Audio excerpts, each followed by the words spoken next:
history nerds and historians. My name is Christina, and this is Effed Up History. This is where we talk about a little tidbit from history that's super fucked up. So yes, the title is correct. Today we are going to talk about the Salem witch trials. And any of you who have listened to me for a while or gone through my backlog of episodes might be like, Christina, you did that 2 years ago. Is this another repost because you have too much going on, or have you just had a case of amnesia and have just completely forgotten everything that you've done? No, I did do this 2 years ago. I did research when I was starting my tour. For any of you who don't know, I have a tour company that I started up here in Salem. It's called Historian's Guide to the Salem Witch Trials. It has been rebranded a couple times. So again, if you have listened to this before, it's changed its name. And it was all good. Like, it's all accurate. It tells the story of the witch trials and what happened here in Salem, but it's also more like surface level.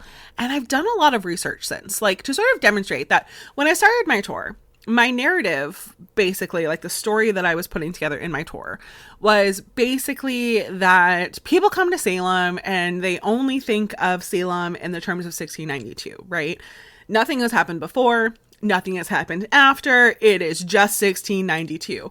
And so I kind of challenged that in my original tour that I did 2 years ago, where I was like, terrible stuff happened all the time. So I did my little intro, and then I did the Dorothy Talby story, which I did a podcast on if you want to listen to it. And then I did 3 stops where we talked about the witch trials. And then I talked about the Joseph White story, which is also an episode that you can listen to. And then I did my conclusion, which is like how the trials ended and whatnot from there. So with all of that, my tour was like less than an hour and a half. Now, I only focus on the witch trials, except for like the very, very beginning where I lay... Well, like I said, it's still focusing on the witch trials. I kind of like lay a foundation at the very beginning. And my tour is now like a solid 2 hours, even going into like 2 hours and 15 minutes or so if people ask questions as we're going on. So it's not that my tour that was an hour and a half wasn't telling the whole story. When I did my podcast, I did the whole story as well, but I've learned a lot more, and there are more important things to discuss that go deeper down into like really understanding what was going on during the Salem witch trials. It's kind of like, the episode that I did 2 years ago was kind of like a TikTok, and this is like the deep dive YouTube video. Okay, so they're both right. It's just different. So today, I'm planning on doing a big long episode about the Salem witch trials. This it's essentially going to be like my tour with some extra information that I don't get to talk about on my tour. So like, I unfortunately don't get to talk about all of the victims on my tour. I really talk about like the big names and urge people to do more research from there. I also don't get to like read direct quotes. There was a time period where I was sort of reading direct quotes, and then it just felt like it was bogging it down a little bit too much. So now I just give like, synopses of these quotes that I'll be reading. So it's really exciting for me. You guys get like my tour and then some. This is also not all encompassing. This is a super complicated topic. And I'm literally taking a class right now, as one of my final classes of my master's, that is on the Salem witch trials, taught by Dr. Emerson Baker, who is one of like the leading historians on the Salem witch trials. It is why I came to Salem to try and take a class with him and learn from him. And it's an entire semester. And the way that he's doing it is basically like a historiography, where we're talking about all of the different theories and interpretations that people have put towards the Salem witch trials. So we talk about like religion, we're talking about the gender issue, we're talking about the race issue, we're talking about new interpretations, old interpretations, how things have changed. We're challenging old interpretations, challenging new interpretations, So it's literally enough to fill an entire semester of a class.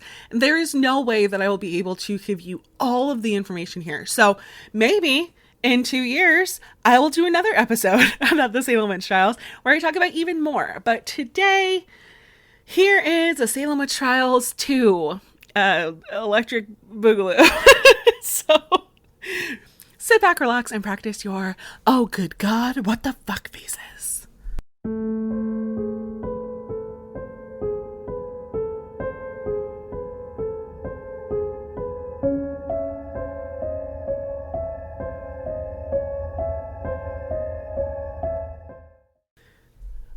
mourning, death, murder, execution, torture, imprisonment, corruption, human rights infractions, religious extremism, and probably liberal commentary from yours truly.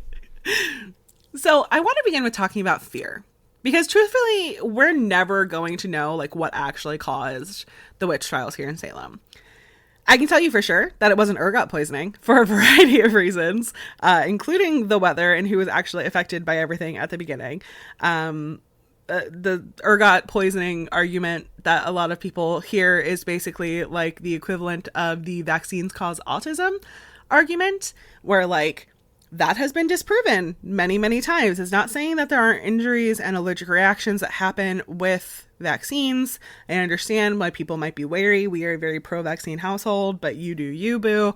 But the whole idea of vaccines causing autism, that has been disproven many, many, many times. And yet people still use that as an argument. And that is basically the ergot poisoning. Within like a couple months of the ergot poisoning paper being published, it has been disproven, but people still, you know, perpetuate that argument.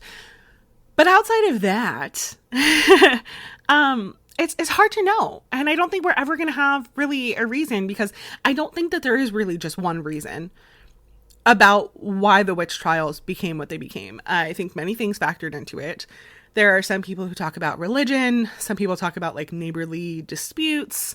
Some of it is class war. Some of it is politics. I mean, there's so many theories. But the best theory that I have read about how it actually started, like the first symptoms that you see with bewitchment, has a lot to do with fear.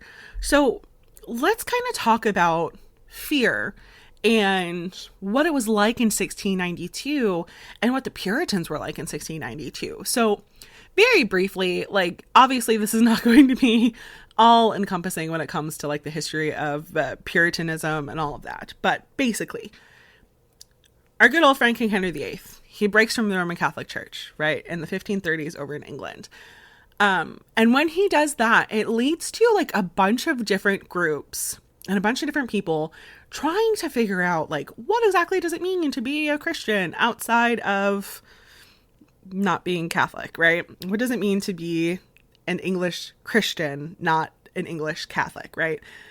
So with this, there's all these different people who are kind of arguing of what it should mean. And within these groups, you have these like far like right-wing sort of conservative. I mean, like if you've seen the Shiny Happy People documentary, when they describe the IBLP and like that whole mindset reminded me heavily of the Puritans, right? So that's kind of like, I think like a modern equivalent of the Puritans, and the way that people feel about it is actually kind of like a modern equivalent to the Puritans as well. You have these people who were extreme right-wing, extreme conservative. They believe that like God hated you and you deserved like every ounce of that hatred. But it's also a little hypocritical in a way, because they were very godly. They were very, you know, we are going to go by what the Bible says. We're going to, you know, serve God, to suffer in life is to be rewarded in the afterlife. But they also believed in predestination, which meant that a lot of them were also of the mindset of like, yeah, well, it doesn't really matter what we do in life, because like God has already determined where we're gonna go. God has already determined before this world was even a thing if I personally was going to go to heaven or hell. So therefore, while we should live by the Bible, and while yes, God hates us, also we can like drink it up and party and have a great time as long as like we go to church on Sunday and say what we're sorry for, right? So you have this like sort of hypocritical thing going on, but these people were like very extreme in their beliefs. They were very pushy in their beliefs, and people in England did not really like this. And so basically the Puritans felt that they were facing religious persecution. They wanted to leave England and come to make this new world all of their own, where they could do whatever they wanted to. And wouldn't you know, there is a new world at this time. So England is pretty much like, hey, yeah, go practice that stuff. but do it over there, right? So the Puritans come to the New World. They found the Massachusetts Bay Colony, and there you go, right? So these Puritans come to this new world, a world that they believe is surrounded by devils. They believe that this world is the devil's land, right? Cotton Mather, actually, in his book, Wonders of the Invisible World in 1692, wrote, I believe that there never was a poor plantation more pursued by the wrath of the devil than our poor New England. And that which makes our condition very much the more deplorable is that the wrath of the great God himself, at the same time, also presses hard upon us. It was a rousing alarm to the devil when a great company of English Protestants and Puritans came to erect the evangelical churches in a corner of the world where he had reigned without any control for many ages. And it is a vexing eyesore to the devil that our Lord Christ should be known and owned and preached in this howling wilderness. Wherefore he has left no stone unturned, that he might undermine the plantation and force us out of our country.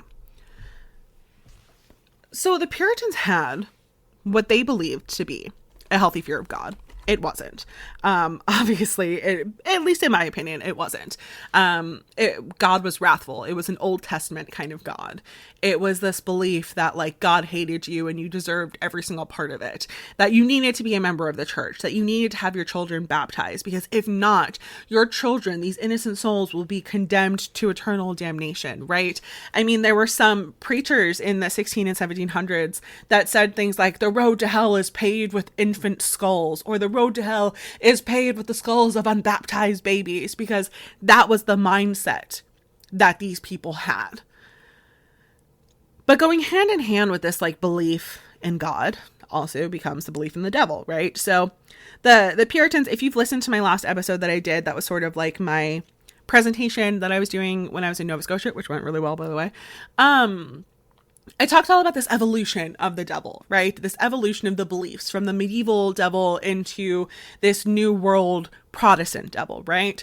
So that is also kind of what you're still seeing here, that you have Protestant and Puritan ministers who are saying that the devil will tempt you, that the devil does not have a form, that the devil is going to play a war in your mind, right? But then you have the beliefs of the common people that are saying, no, the devil is a concrete person that could come up to you and have a conversation. So it becomes this sort of like morphing together of the devil being corporeal, being a physical form that could come up to you. He could have a conversation, and his entire goal is to tempt you and corrupt you and to trick you. And his ultimate goal would be to get you to sign his book. It was a book that he would walk around with, that in some stories, not in all of them, but in some stories, you could prick your finger and sign your name in blood in his book and become a witch.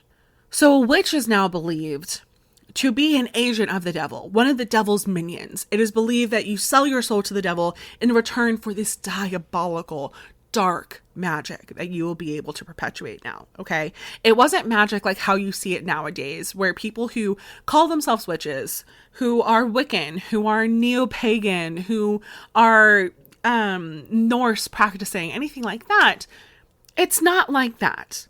It's not working with the old gods and using herbs and the moon cycle and candles and casting your intentions and making little intention bottles with herbs and different colored candles and crystals and all that kind of stuff. It is not that at all.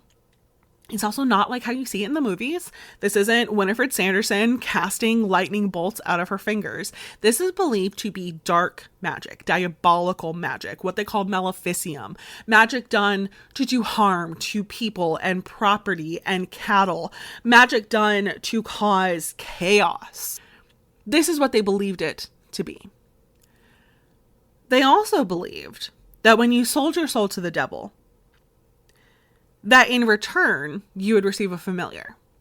So a familiar, again, if you've listened to my last one, I won't go on talking on and on and on about it, but a familiar in its most basis form is like a half animal, half demon hybrid that would assist the witch in their daily workings. Now, this could go from listening in on gossip so that the witch knew things that they weren't supposed to know.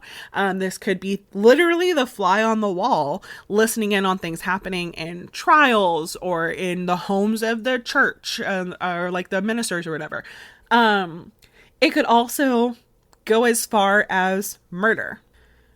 But in reality, having the witch and the familiar also means a fear of your neighbor, a fear of new people coming to town, a fear of anyone, really, because anyone at any point can fail and fall for the devil's tricks and become a witch. And for the familiars, it means a quite literal fear of potentially being afraid of everything. I mean, every animal. Like, the devil and the demons can take on many forms. You see in England, going from like a fly, a worm, a butterfly.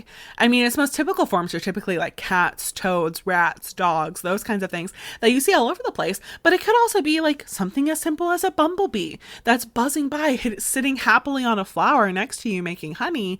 But actually, that's a demon that is listening in on you, right? So then that's just this fear of the natural world surrounding you.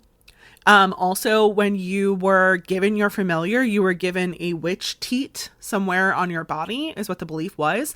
And that's where you would suckle your familiar from, which in reality is now a fear of just like normal bodily marks and blemishes. Because these witch teats during trials would be like, oh, a skin tag. Oh, a wart, a mole, an old pimple scar. I mean, anything like that could potentially be interpreted as one of the marks of the devil.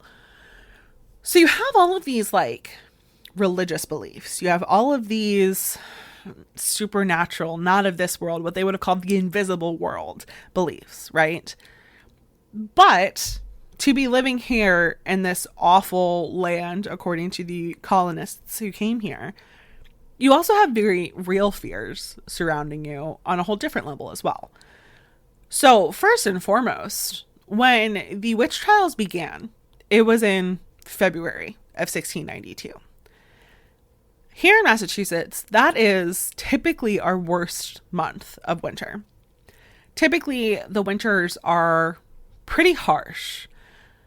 And in 1691 into 1692, it was an especially harsh winter, which means that you have fear of winter. And with that coincides many other fears, right? So you have like the fear of not surviving, the fear of freezing to death, the fear of your children freezing to death, fear of not having food, fear of your cattle dying, fear of your food going bad, fear of a horrible snowstorm coming through and you being stuck in your house without the ability to go get firewood, fear of a horrible storm coming through and landing on your roof that you built by yourself and your house caving in.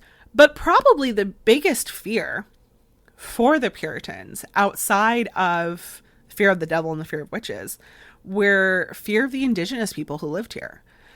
Now, that is a sweeping statement. There were many different groups of indigenous people who lived here. And to make a sweeping statement and say that they were afraid because all of them were the same is just not accurate. However, there was a tinge of racism that factors into these things, of these people who look different and act different and have a different culture and have a different skin color, that make them targets even if they are cooperating with the colonists who came here. But then you also have groups that are hating the colonists, that are allying with the French up in Canada, who at this point are some of our biggest sworn enemies still. Our allyship with the French doesn't come until like the Revolutionary War, really. So Britain and France, they hate each other.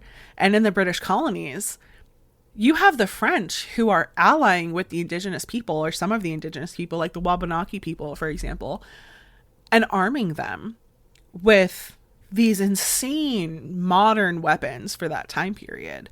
And you're giving them to these people who are basically practicing like what we would call guerrilla warfare, right? the way that the English and the way that the French would practice their fighting and practice their battles would be very much like, all right, I'll meet you at dawn, and then we'll fight for 6 hours, and then we'll go home. And tomorrow morning, I'll meet you again at dawn. We'll fight for another 6 hours, and then we'll go home. And then, like, it never ends. And that's how you have, like, the 100 Years' War, right? Or anything like that, where you have these battles that just keep going and going and going. The indigenous people, it was not politics. It was annihilation. The indigenous people who knew the land, right, would hide in the trees and attack people when they were going from one location to another.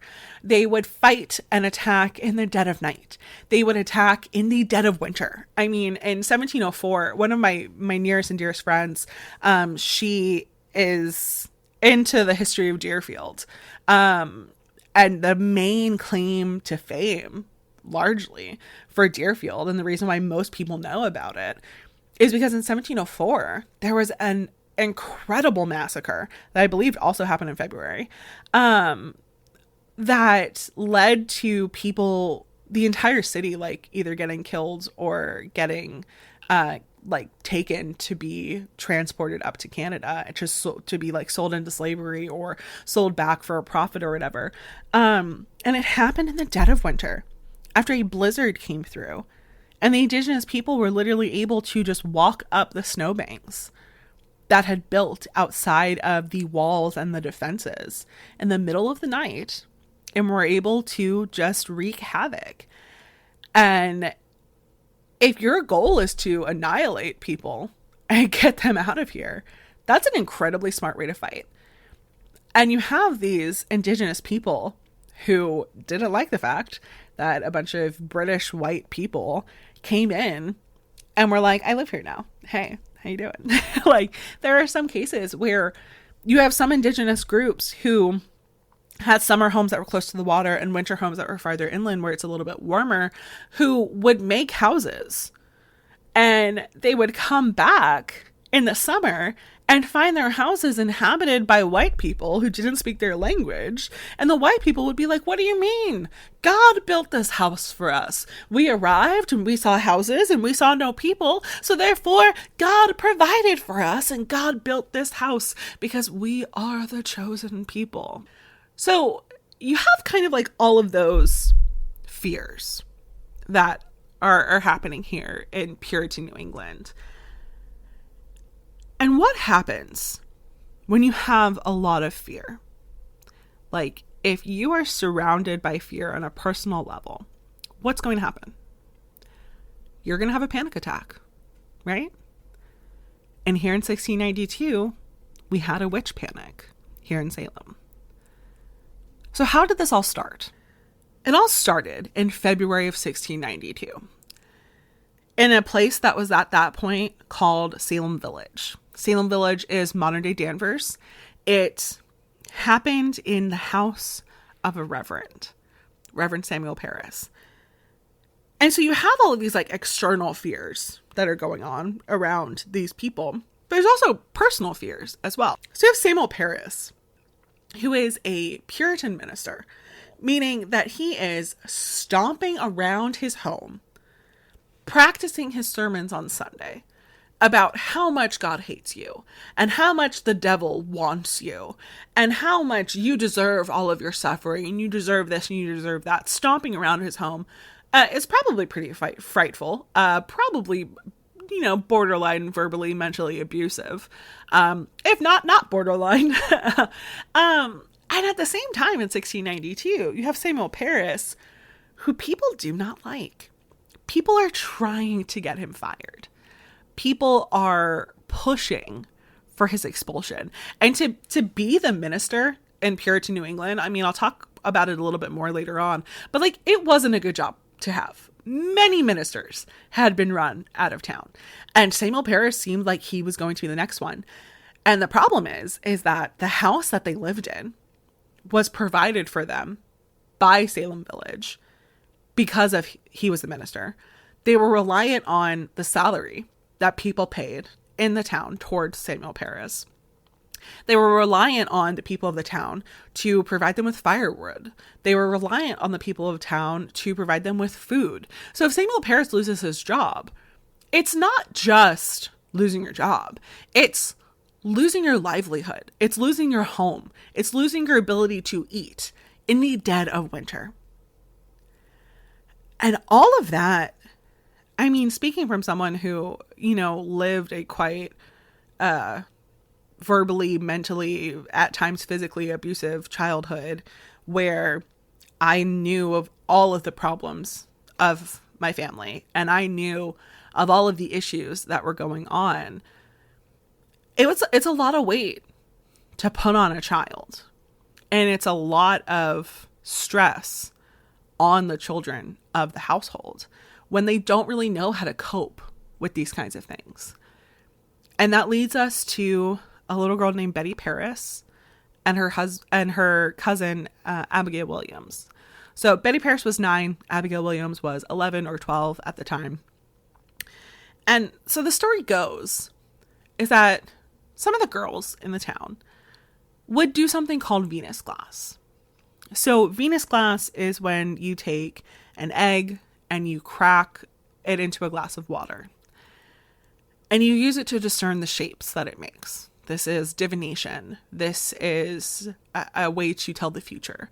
And because it's called Venus glass, it has to often do with love. Because being a girl in Puritan New England, pretty much all you had going for you is who you were going to marry, right?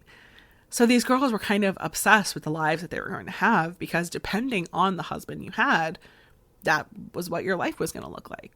But soon after, it said that Betty Parris and then Abigail Williams soon after started acting very strangely.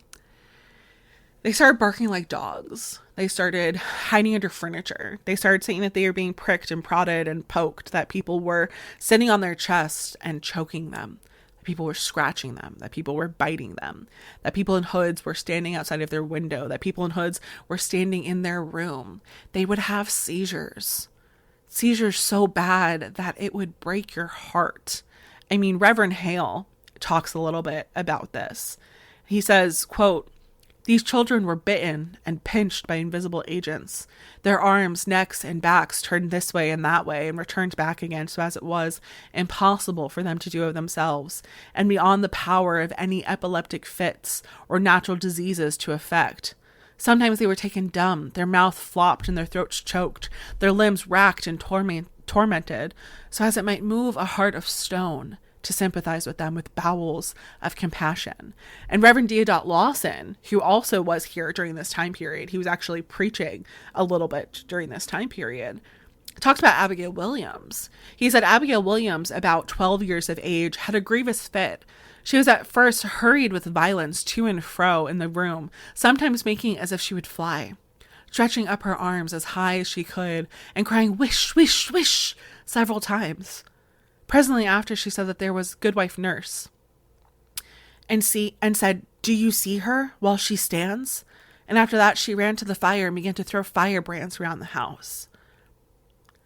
So not only are these girls having these intense symptoms, they're seeing things and they're seeing people that no one else can see. So in this point, you hear with Abigail Williams that she's accusing someone named Goodwife Nurse. That's Rebecca Nurse, who was later one of the victims of the Salem witch trials, which we'll talk about.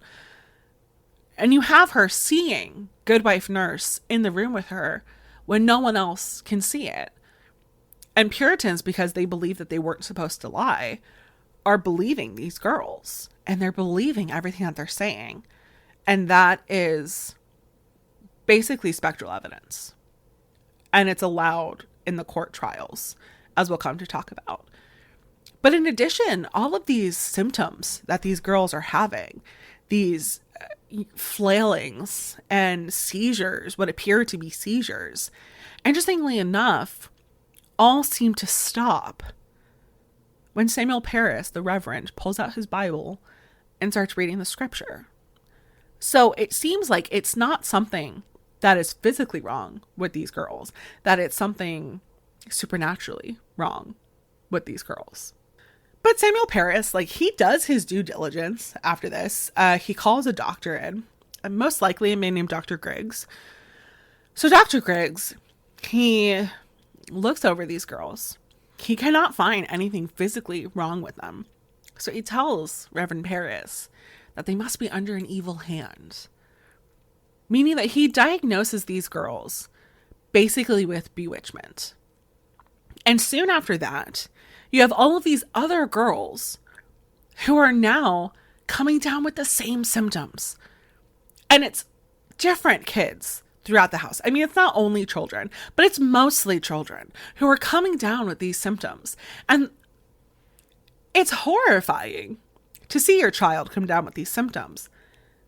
But also, it's horrifying when you think of the reality outside of the witch trials and outside of this religious issue that these people are having, to say that infant mortality and child mortality at this time period, only 20% of children lived to their 21st birthday in colonial America, in colonial New England. And so you have these perfectly healthy children who are now being bewitched, who are being diagnosed with bewitchment, who are having all of these symptoms when infant mortality rate is so high. And people really just want to get down to the bottom of it. They really want to figure out, who is this? What is causing this? Because now we've ruled out that it's not something physically going on with these girls. It is something religiously, something supernaturally, something of the devil going on with these girls. And so we are going to figure out what exactly is happening. And there are a few ways to do this that you're not really supposed to do. So one weekend, Reverend Paris goes away. In the midst of all this happening, he goes away. And while he's gone, his neighbor, a woman named Mary Sibley, comes over. And she talks to the two enslaved people who live in the house. The enslaved people are named Tituba and John Indian. These are indigenous people that Samuel Paris procured at some point. So before Samuel Paris was a minister, he was a reverend. Editing Christina here. That made no sense at all. Before he was a minister, he was not a reverend. Before he was a minister, he was a merchant, which is what I'm struggling to say here, apparently. And at some point, he made his way down to like the West Indies area or to the Florida area, and came back with Tituba and her husband, John. These people were very ostracized in society. They were enslaved and treated as property, as less than human. They were living in the house, but they weren't part of the family. It was an incredibly lonely life to live. And you were expected to just do everything that anyone told you to do. So Mary Sibley comes over and she instructs Tituba and John Indian to make a witch cake. So a witch cake is when you take urine of an afflicted person, someone who is afflicted by witchcraft, and you mix it with rye flour, and then you cook it long and slow in the ashes of the oven. And once you take this delicious little cookie that you've now made, you take it and you feed it to a dog. Now, once you feed it to a dog, one of three things could happen. The first thing that can happen is nothing. Great. Wonderful. This is perfect. Now we know it's probably something that's actually physically wrong with these girls, and this was just a quack of a doctor, and we will call someone else in who will look over these girls and maybe diagnose them with something else. The second thing that could happen is that the dog itself could become bewitched, which did happen to one dog here in Salem. But the third thing that could happen, and like the ultimate goal, was that by doing this, it would help you find the identity of the witch. Because it's witch cake, with magic not being what it is now. When you like sold your soul to the devil and became a witch. Now, different things that I've read say different things, sort of. So in some cases, it is that you are able to sort of project yourself as a witch and harm people. And in other cases, there are beliefs that say you give the devil permission to take your form and harm people on your behalf, or you give the familiar permission to take your form and harm people on your behalf. But regardless, the way that they were believed to bewitch people was not just casting spells at them. It was quite literally believed that they would possess these people a little bit. And by possessing these people a little bit, I do mean that they believed that a little part of them would be within the person. And in the very basic understanding of how the body works, whatever comes into your body comes out of your body, right? So these people were believing that they were urinating out little bits of witches when they were afflicted, when they were bewitched. And now if you take this urine and you put it with rye flour and you bake it long and slow in the ashes, you now have a physical, corporeal embodiment of that specific witch. And when you feed it to a dog, that dog will either be able to become like a bloodhound to that specific scent of witchcraft, or in the act of feeding it to a dog, it harms the witch. So in the distance, you'll hear screaming. Someone will start convulsing. Someone will drop down to the ground. Someone will just show up at your door. Knock, knock, knock. Hey, what's going on here? So nice to see you. I know I'm coming up, unannounced, but I was just wondering what was going on here. And it was conveniently just after you fed this witch cake to this dog, right? So this is old magic. This is English folk magic, because English folk beliefs, especially in like the medieval times, that get embedded into the culture of England and English culture, British culture, believe that like the best way to fight the devil is to lower yourself to his level. And if he's going to use magic, then you're going to use magic as well. And while his magic is dark and diabolical and evil, your magic is good. Your magic is in the name of God. It would oftentimes incorporate scripture or psalms or imagery into these spells that you would do that would allow you to protect yourself. You'd be doing it in the name of God to fight his greatest adversary. You're becoming one of God's soldiers. And if the devil is going to fight dirty, then I'll fight dirty as well, right? This was the old beliefs in England, these folk magic beliefs. This is where you see witch bottles. You see anti-witchcraft markings. You see all of these different ideas. But this is like a rather Catholic way of practicing. This is, again, to go back to my presentation that my last episode, this is imbuing items with God. This is basically magic, to the Protestants at least. Protestants are believing that you're giving power to these items that should not have power. Your only defense against the devil is to pray. And your only defense against the devil is to call upon God. You do not have the power. And to think that you have power to be able to fight the devil with magic is just one of the devil's many tricks. So the Puritans believed that all magic was of the devil. There was no such thing as black magic and white magic. There was magic, and both of them were demonic. And to say that one is white magic and one is dark magic is a joke. You are deluding yourself. You are letting yourself fall victim to the entirety of the devil's power. You are corrupting yourself the moment you are doing this defensive magic. You are inviting the devil into your home and becoming one of his minions without even intending to, without even having to sign his book. He didn't even have to work for it. You did all the work for him. So that is the belief that these people had, or at least the belief that these people were supposed to have, these Puritans.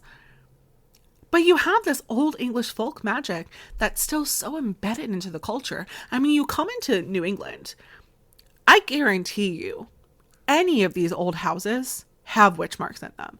I have found multiple witch marks in some of these old houses that we go into. There is the Daniels house here that is all over the fireplace. In Deerfield, the one I was telling you about, there's this like really famous door that was like hatcheted, and it's just this big deal in Deerfield, this door.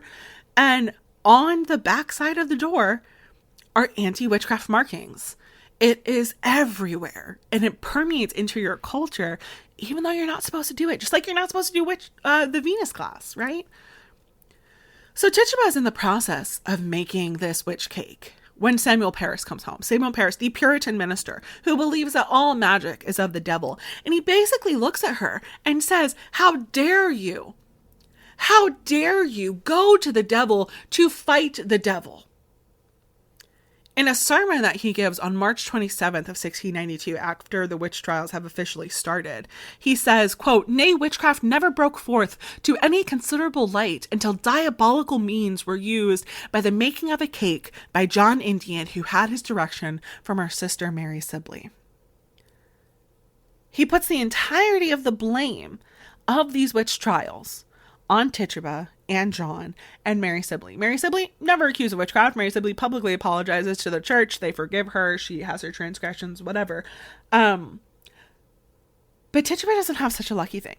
Because Samuel Parris, when he comes home and says, how dare you go to the devil to fight the devil, he also says, if you want to know who is afflicting these girls, just ask them. Because these girls will know. These girls will be able to tell you. Because this whole time, they've been able to see it. Right? Just like how Abigail Williams was saying Good Wife Nurse was in the room with her. They'll be able to see it. We have this spectral evidence that we could do. And so he turns towards the girls and he demands that they name the names. And they name 3. They name Tituba. They name a woman named Sarah Good.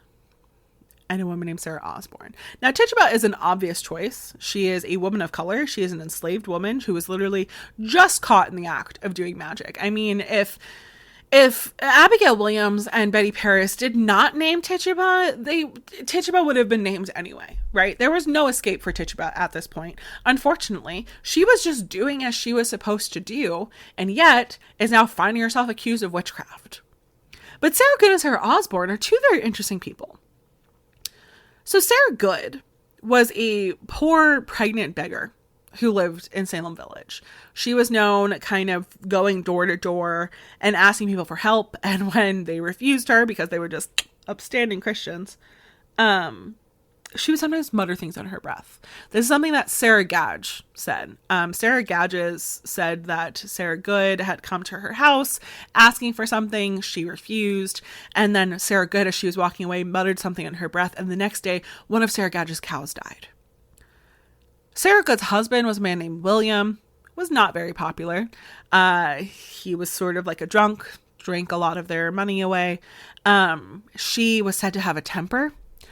She was said to be spiteful and malicious and was accused of witchcraft when Sarah Gage made that accusation against her, and like nothing really came of it. Sarah Good also hadn't been at church in a while. She would tell people that it was because she didn't have the proper clothing to wear, because she was so poor. But there are some people like Dr. Emerson Baker who think that she may have been a Quaker based off of one comment that she made that I'll kind of tell you about a little bit later. The other person, Sarah Osborne, was a wealthier woman who lived in town. Her first husband and her were very wealthy. They owned a plantation, essentially, a large farm, so large that they had indentured servants who lived on this farm. Sarah Osborne, after her husband died, freed one of those indentured servants and married him. And so there were a lot of whispers in town of like, are you sure that was natural causes that led to the death of your husband? Because it's mighty suspicious that he died and then soon after you married one of your enslaved people, essentially. Sounds a little fishy. But she was never like formally charged with anything. But she did have a reputation. And there were these rumors. And honestly, rumors and witchcraft trials is like the pinnacle of everything. Sarah Osborne also hadn't been to church in a while.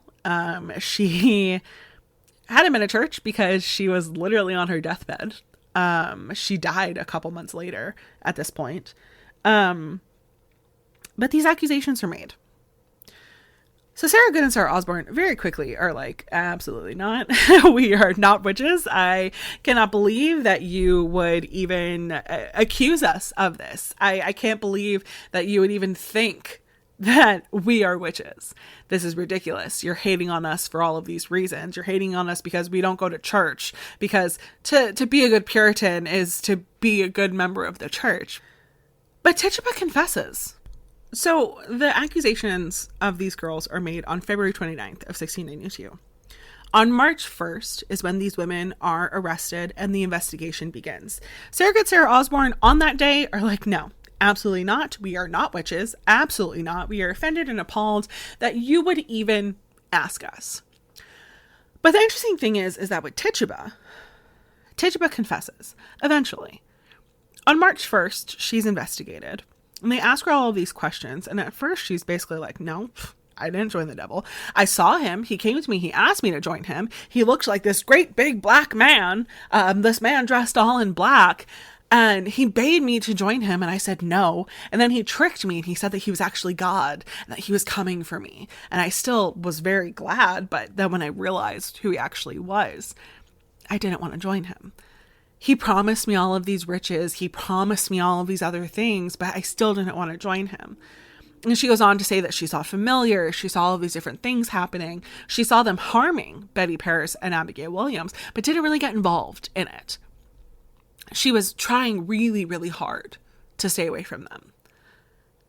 But then on March 2nd, she's interrogated again.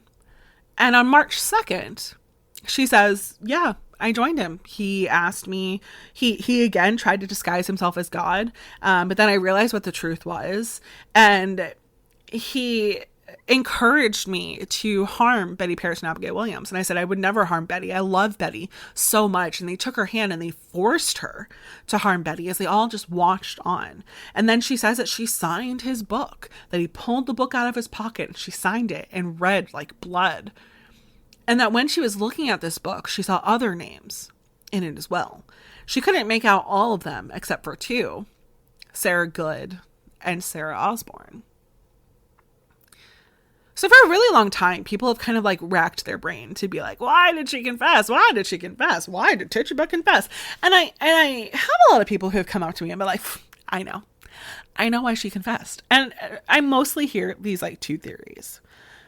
The first theory that I usually hear is this like great rose-colored glasses kind of theory, that they're like, Tituba, she knew what would happen. She knew that these witch trials would descend into madness. She knew that it would lead to absolute chaos here in Salem, and she was trying to get back at the people who oppressed her.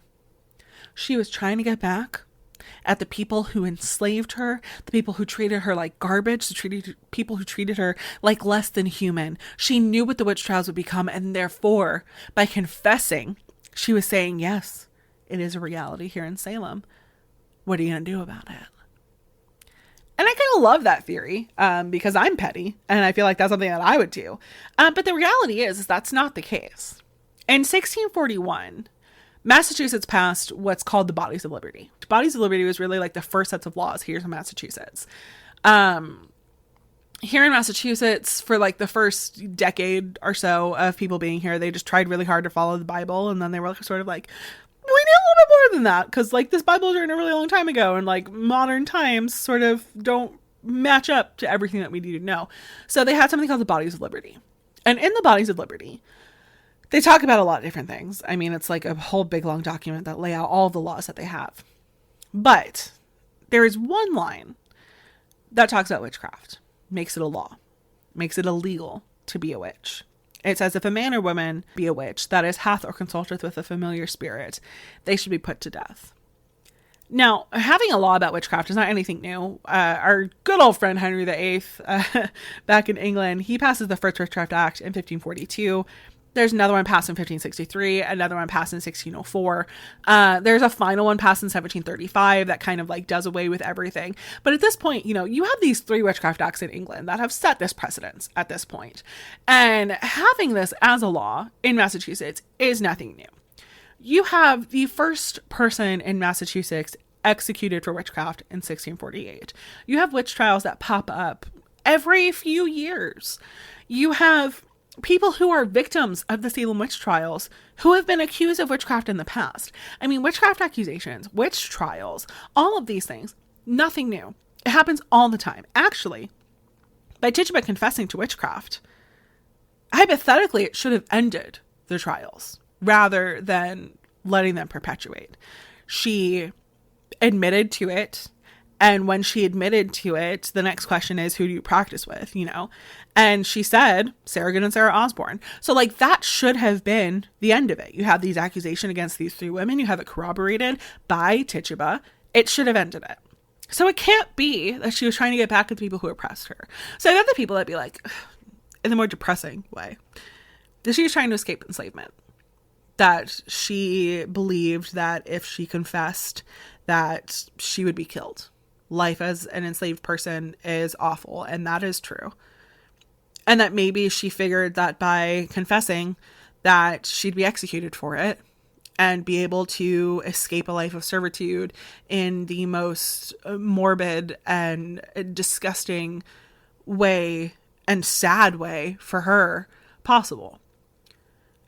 And while that could have been the case for some people, it wasn't the case for Tituba. And it wasn't the case for the Puritans, because the Puritans believed in forgiveness. The Puritans believed that you were guilty. These girls had no reason to lie. So they knew that you were guilty.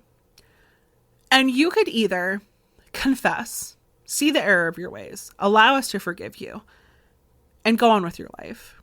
Or you could say that you were innocent. And this leads to this big long trial. This leads to all of these issues that we're having now, where we have to continue on with it. And you'll probably be executed for it at the end of the day. Because Tituba is the only one of those three women that survives the witch trials.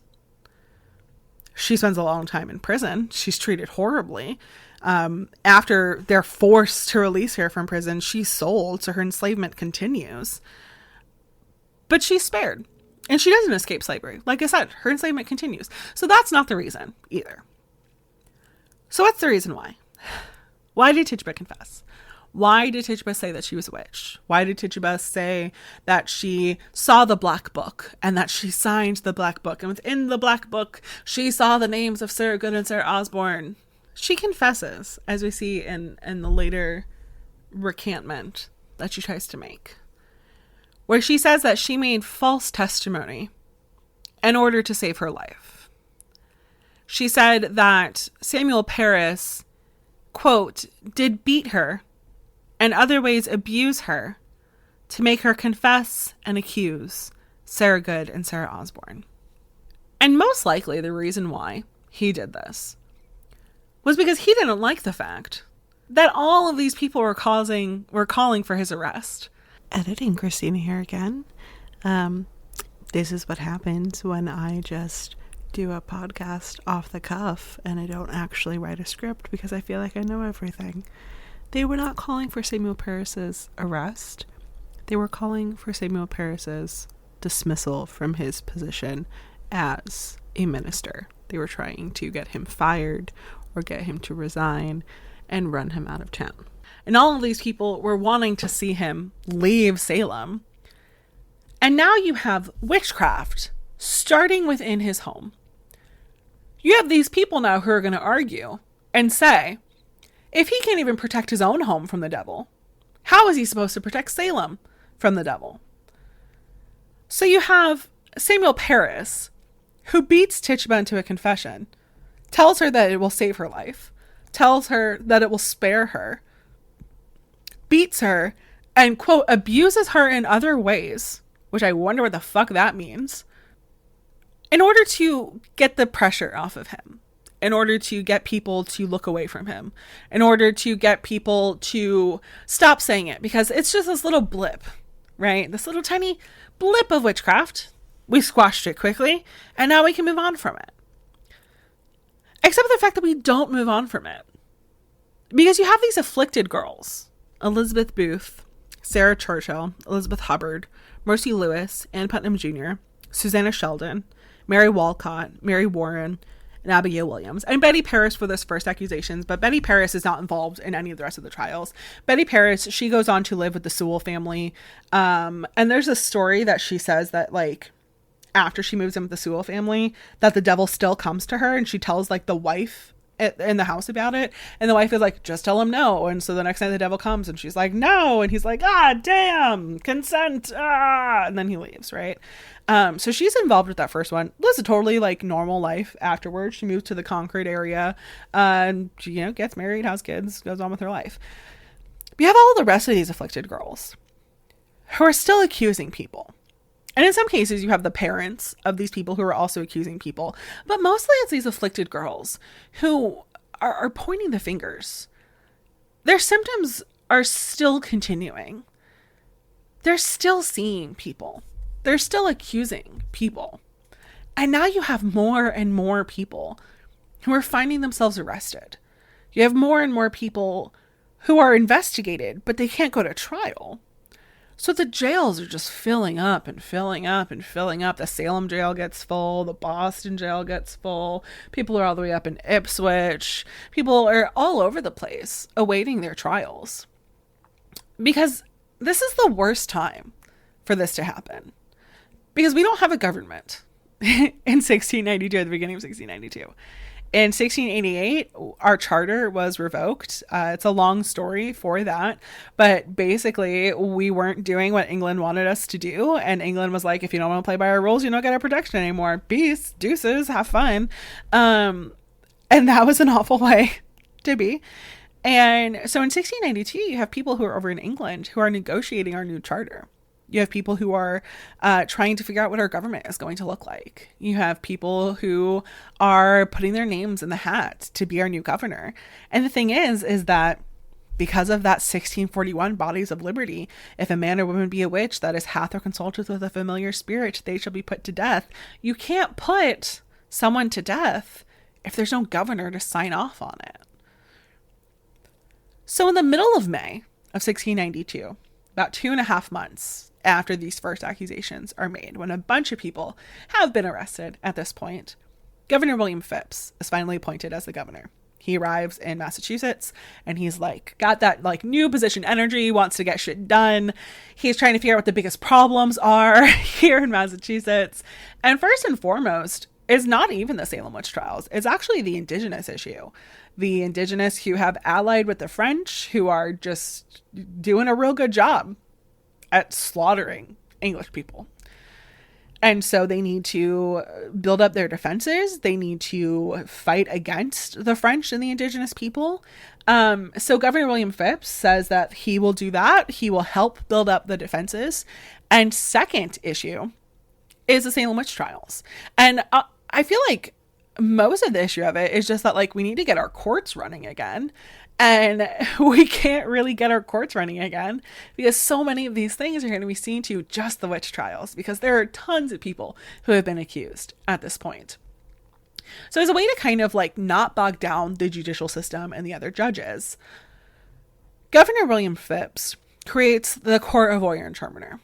Now, a Court of Oyer and Terminer means a court to hear and determine, right? It is a specialized court that can be put in place to see to one specific issue. So to go back to our good old friend King Henry VIII, when he was trying to investigate Anne Boleyn to lead to her execution, he had a Court of Oyer and Terminer for her. This Court of Oyer and Terminer was just looking into Anne Boleyn to not bog down the rest of the judicial processes. So Court of Oyer and Terminer is established on May 27th of 1692. The person who is appointed in charge of it is a man named Lieutenant Governor William Stoughton. William Stoughton is the Chief Justice of the Salem witch trials. He comes to Salem and he appoints John Hathorne, John Corwin, Nathaniel Saltonstall, Bartholomew Gedney, Peter Sargent, Samuel Sewell, Waitstill Winthrop, and John Richards. These are men who have no legal training whatsoever.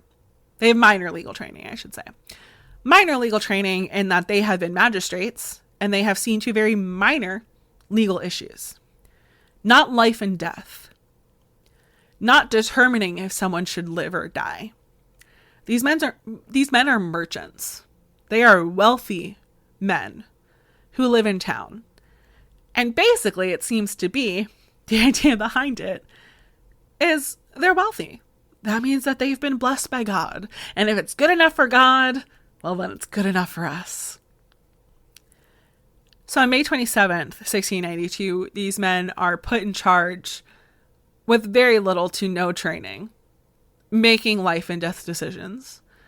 And the first person that they see is a woman named Bridget Bishop. Bridget Bishop was arrested on April 18th of 1692 and put on trial on June 2nd. But why Bridget Bishop? Why not Sarah Good? Why not Sarah Osborne? Well, Sarah Osborne had died at that point. Why not a slew of the other people who have been arrested? I mean, there were a ton of people arrested from March 1st until June 2nd. So why Bridget Bishop? Bridget Bishop was a calculated decision by the Court of Order and Terminer. This was not the first time that she was in court. She married her second husband, a man named Thomas Oliver, in 1666, and they fought a lot, physically and verbally. In 1670, they were fined for beating each other. In 1678, she was in court again for using foul language against her husband. The next year, he died, and his children accused Bridget of bewitching him to death. She was accused of witchcraft. This never actually went anywhere, but most people believed that she may have been a witch. Other people believed that the children were just trying to get his inheritance, and it kind of just didn't go anywhere from there. In 1687, she was arrested for theft. Don't know how that turned out, but she was arrested for it. She was accused of bewitching children and adults to death. She was accused of sending deformed animals to do her bidding. She was accused of asking one of her neighbors to dye some lace for her. And this neighbor was like, this is a very small piece of lace. There's nothing that this lace can be used for other than for a poppet. And speaking of poppets, these two men came forward and stated that when they went and did construction on her house, they found poppets in her walls. So poppets are essentially like English versions of like voodoo dolls. It's not exactly the same, but it's like the closest comparison I can make for understanding. And it's this magic, right? Magic done to do harm against people. So they found these poppets in her walls with pins sticking out of them. And clearly she's a witch. Bridget Bishop was found guilty very quickly. And on June 10th of 1692, she became the first victim of the witch trials when she was hanged at Proctor's Ledge in Salem town. She was the only person to be executed by herself. After this, it was groups of people who were executed. But this also sets a precedence, right? So with this, you have the narrative that Tituba, the first person who was accused and confessed, is spared. She is forgiven. She's able to go on with her life. Not a great life, to be fair. But she's able to keep her life. She's able to repent. She's able to be forgiven. Bridget Bishop does nothing but say that she's innocent. With every question that they ask her, she has no answer that they want. They'll scream at her, when did you join the league with the devil? And she says, I've never met the devil a day in my life. What forms does a familiar take? They don't, because I don't have a familiar. Well, when did you sell your soul to the devil? I never sold my soul to the devil. This is ridiculous that you would ask me that. I am innocent. I am an innocent woman. And the way that these trials went is that they believed that you were guilty. It's not even that they believed that you were guilty. They knew that you were guilty. And it didn't matter what you said. It didn't matter what you did. It didn't matter how innocent you said that you were. They believed that they knew more than you. And they believed that they knew the truth of it. And you were either going to tell the truth by confessing and saying that you were a witch, or by lying and saying that you were innocent. And this sets the precedence with Bridget Bishop. Because by saying that you were innocent and not cooperating with the church and what the church wanted and what the courts wanted, you will now find yourself dead. So now, in addition to all of those fears that I spent the first, 10 minutes or so of this episode talking about. You now have fear of the court of your interpreter. You have fear of telling the truth. You have fear of what's going to happen if you say that you're innocent. Because at the end of the day, there were no witches in Salem. Not at least the way that they believed it to be. Could there have been people practicing divination? Yes, 100%. We have evidence of it. Could there have been people who were doing what by modern equivalent we would call witchcraft? Yes, absolutely.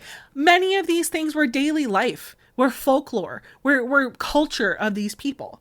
But was there diabolical, demonic witchcraft the way that they believed it to be? No. There were innocent people who were executed to prove a fucking point. The Court of Iron Terminer saw Bridget Bishop first. It saw 26 more people during its very short duration, during its 5 months that it was in power in Salem. It saw 26 people, or 27 people. And it convicted 27 people. And 20 of those people were killed. How do you have a 100% success rate if you don't have corruption happening? And the courts continue their reign of terror into July, when more people are brought before them and convicted and executed. You have Susanna Martin, who was from Amesbury, which is about 30 miles north of Salem. She was accused of witchcraft twice before 1692. The first time it was said that she had tormented a neighbor's wife, but she was released on bail and the charges were dropped. And then in 1669, she was accused of birthing and killing an illegitimate child. But again, posted bail, charges were dropped. Afterwards, her husband died. She was left destitute. And a lot of people believed that just like with Sarah Good and Sarah Osborne, it was her bad reputation and rumors that led to her accusation. She was arrested on May 2nd of 1692. On trial, she laughed at the people who were accusing her because she thought it was just so ridiculous. And she continued to claim her innocence. And even though there wasn't a lot of evidence against her, she was found guilty on June 29th of 1692. Elizabeth Howe lived in Ipswich, which is about 13 miles north of Salem. And just like Bridget Bishop and Susanna Martin, this wasn't the first time that she was accused of witchcraft.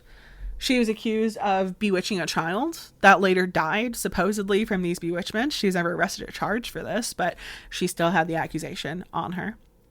Because of this accusation, she was denied membership to a church, and there were a lot more accusations of her being a witch and enchanting all of these different animals. She was arrested on May 29th of 1692, and she was found guilty on June 29th, 1692, the same day that Susanna Martin was found guilty. So you have now 2 trials so far on the same day that lead to a guilty verdict that will lead to an execution. Interesting. Sarah Wilds was in her 60s when she was arrested. She also lived in Ipswich. And like so many other women that I've cited so far, this is not the first time that she found herself in court. In 1649, she was arrested for fornication out of wedlock. In 1663, she was arrested for breaking sumptuary laws when she wore a silk scarf. She was also largely disliked by the community and involved in a lot of land disputes. She was arrested on April 22nd, 1692. And although she proclaimed her innocence, she was convicted of witchcraft on June 29th, 1692. Now 3 people seen to on the same exact day. Interesting. Rebecca Nurse was the next person that the Court of Iron Terminer saw. She was 71 years old. Her sister was Mary Esty, who was also later convicted and executed for witchcraft. Her mother was accused of witchcraft. Her sister was accused and convicted of witchcraft, but not executed because she was supposed to be executed like after their trials ended. But unlike Susanna and Elizabeth and Bridget and Sarah Wilds, she was described as a pious and upstanding citizen. She was arrested on March 24th of 1692, accused by Ann Putnam, the mother, Ann Putnam Jr., and Abigail Williams, along with a couple others, who claimed that her spirit tormented them. This is something, I say with Abigail Williams when I was quoting D. Lawson. But no one really knows, like, why she was really accused. A lot of people think that her accusation was just largely due to, like, this huge border dispute that she had with the Putnam family. And there's also evidence that she chastised the girls for their divination and for fucking around, and found herself accused. But the truly interesting thing about her is, at this point, the Court of Order Determiner has seen 4 people.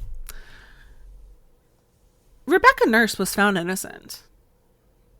She was put on trial on June 30th of 1692, proclaimed her innocence. She had 30 people testifying in her defense, and the jury found her innocent.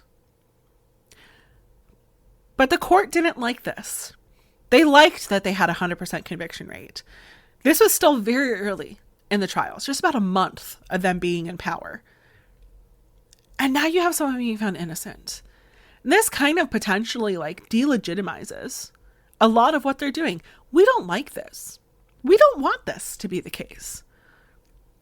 So William Stoughton, the head judge during this time period, sort of turns towards the other judges and towards the jury. And he asks them, did you hear when she said, one of us? What did she mean when she said one of us? Did she mean one of us witches? And the men in the room were like, oh my goodness, yes! I can't believe we didn't even think about that. Yeah, Rebecca, hey, come back. We have a few more questions for you. So they put her back on trial, open the case back up, and they say, Rebecca, what did you mean when you said one of us? And Rebecca is like, I don't know. What did you ask me that led to me say one of us? Like, I don't remember saying one of us. Could you give me some context? And they're like, no, absolutely not, Rebecca. We will not give you context. You said it. You should know exactly what you meant by it. You should know exactly why you said it. So again, we're going to ask you, what did you mean when you said one of us? And she had no answer for them. Because she didn't want to lie. She didn't want to accidentally lie. She didn't want to make something up. And so she told them the truth. I don't recall. If you can give me some context, then I can perhaps explain to you what I meant. But without context, I have no idea. And eventually, they say to her, basically, that one of 2 things is happening. That she either realizes that she's been caught and she's lying, as witches do, or that the devil is making her forget. Because they literally believed that God and the devil just had their hands in these trials. They believed that God and the devil were manipulating people in different ways to push these trials forward. You could literally have people on the stand contradicting themselves, being caught in lies. And the judges would just be like, oh, that's okay. It's just the devil. You can continue with your testimony, person who just contradicted yourself. Person who just got caught in a lie. That's totally fine. Don't worry about it. And because of those 3 words, one of us, they found her guilty.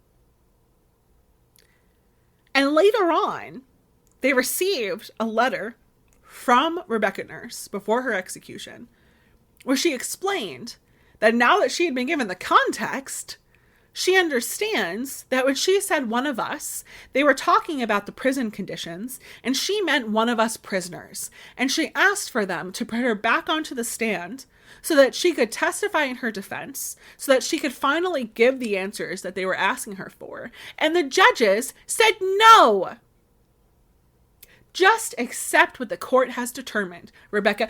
You mean like you fucking accepted what the court determined? Court of Order and Determiner?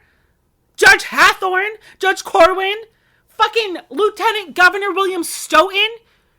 You accepted? Just like you accepted when she was fucking found innocent and you came up with a bullshit reason to convict her And now you're telling her to just accept the court's decision and accept what the jury has determined when you men could not accept what the jury had determined? Because not only do you have the fear of the court of oyer and terminer and the fear of telling the truth, there is fucking corruption. And nothing but corruption. And people with a goal in mind, and people thinking that they're doing fucking God's work, while in actuality what they're doing is they're taking the Lord's name in vain. They're acting like they're on some pious fucking journey here, when what they're doing is they're convicting innocent people. And you have this case where she is found innocent, and they still fucking find her guilty. Because at the end of the day, it didn't matter. She was just a woman. She was nobody. She was what we believe to be a witch because a couple little girls said that they saw her. And isn't the testimony of a couple little girls so much more important than the testimony of the actual woman who's on the stand? It's fucking ridiculous.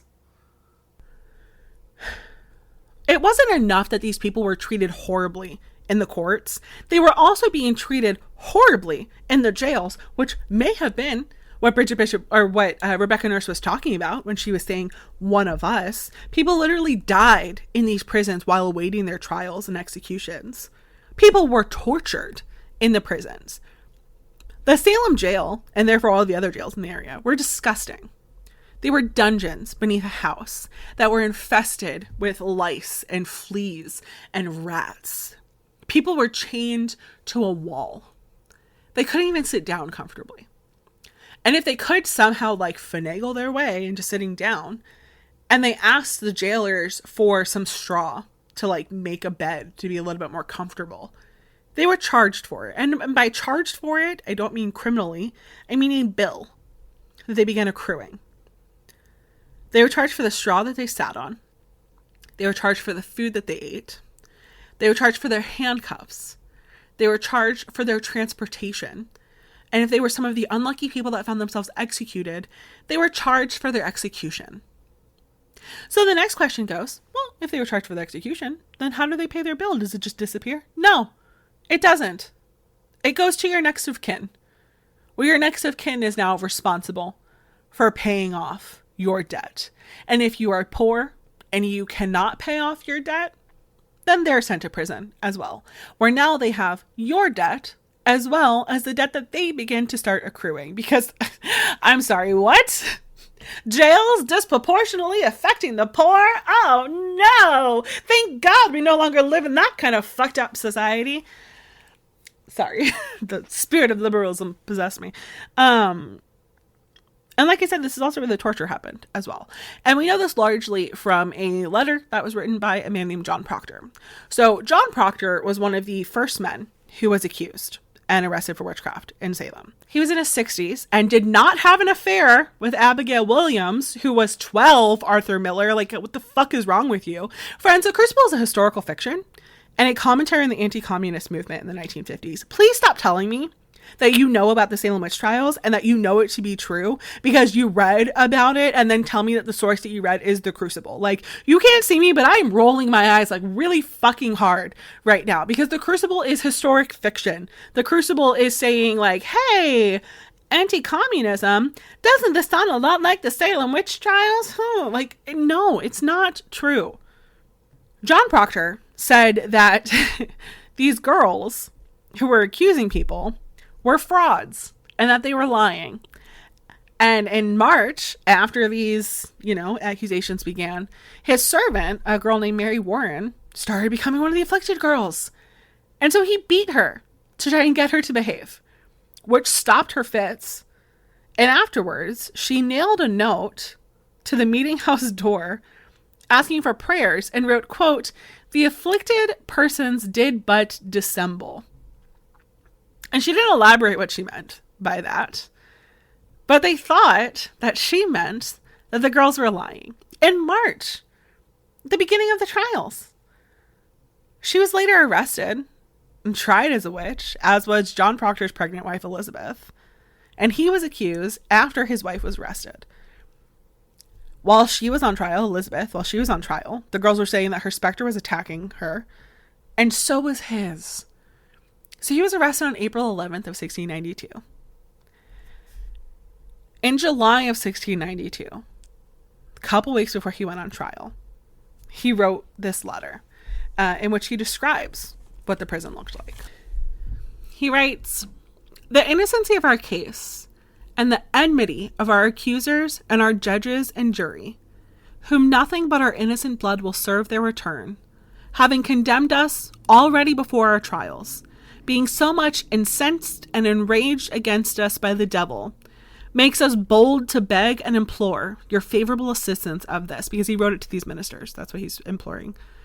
"That if it be possible, our innocent blood may be spared, which undoubtedly otherwise will be shed if the Lord doth not mercifully step in, because we are all innocent persons." Now, this whole idea of like being guilty and guilty and guilty that he writes about, I'm going to continue the letter, but I'm going to pause there.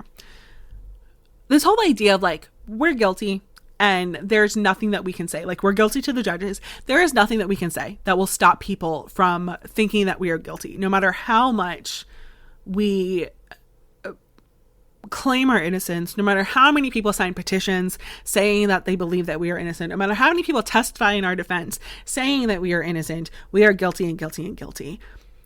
And one letter that I read that was like so just exemplary of this is, there was an interview with a woman named Mary Tyler.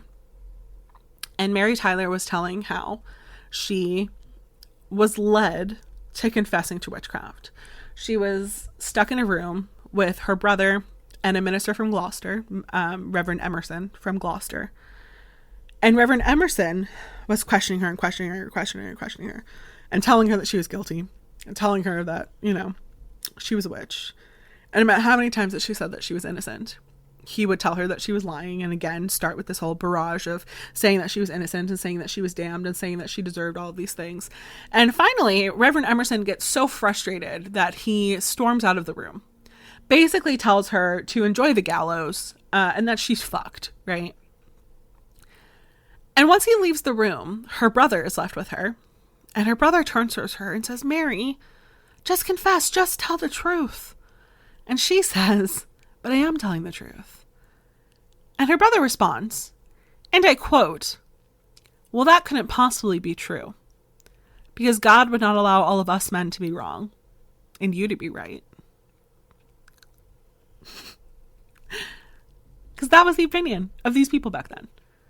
That was the opinion. That God would not allow all of us men to be wrong and you to be right, Mary. And so it led to her confessing to save her life. And when she tried to recant her statement later on, they wouldn't allow her to. So John Proctor's letter continues into where he talks about the torture. He says, "Here are 5 persons who have lately confessed themselves to be witches and do accuse some of us, which we know to be lies.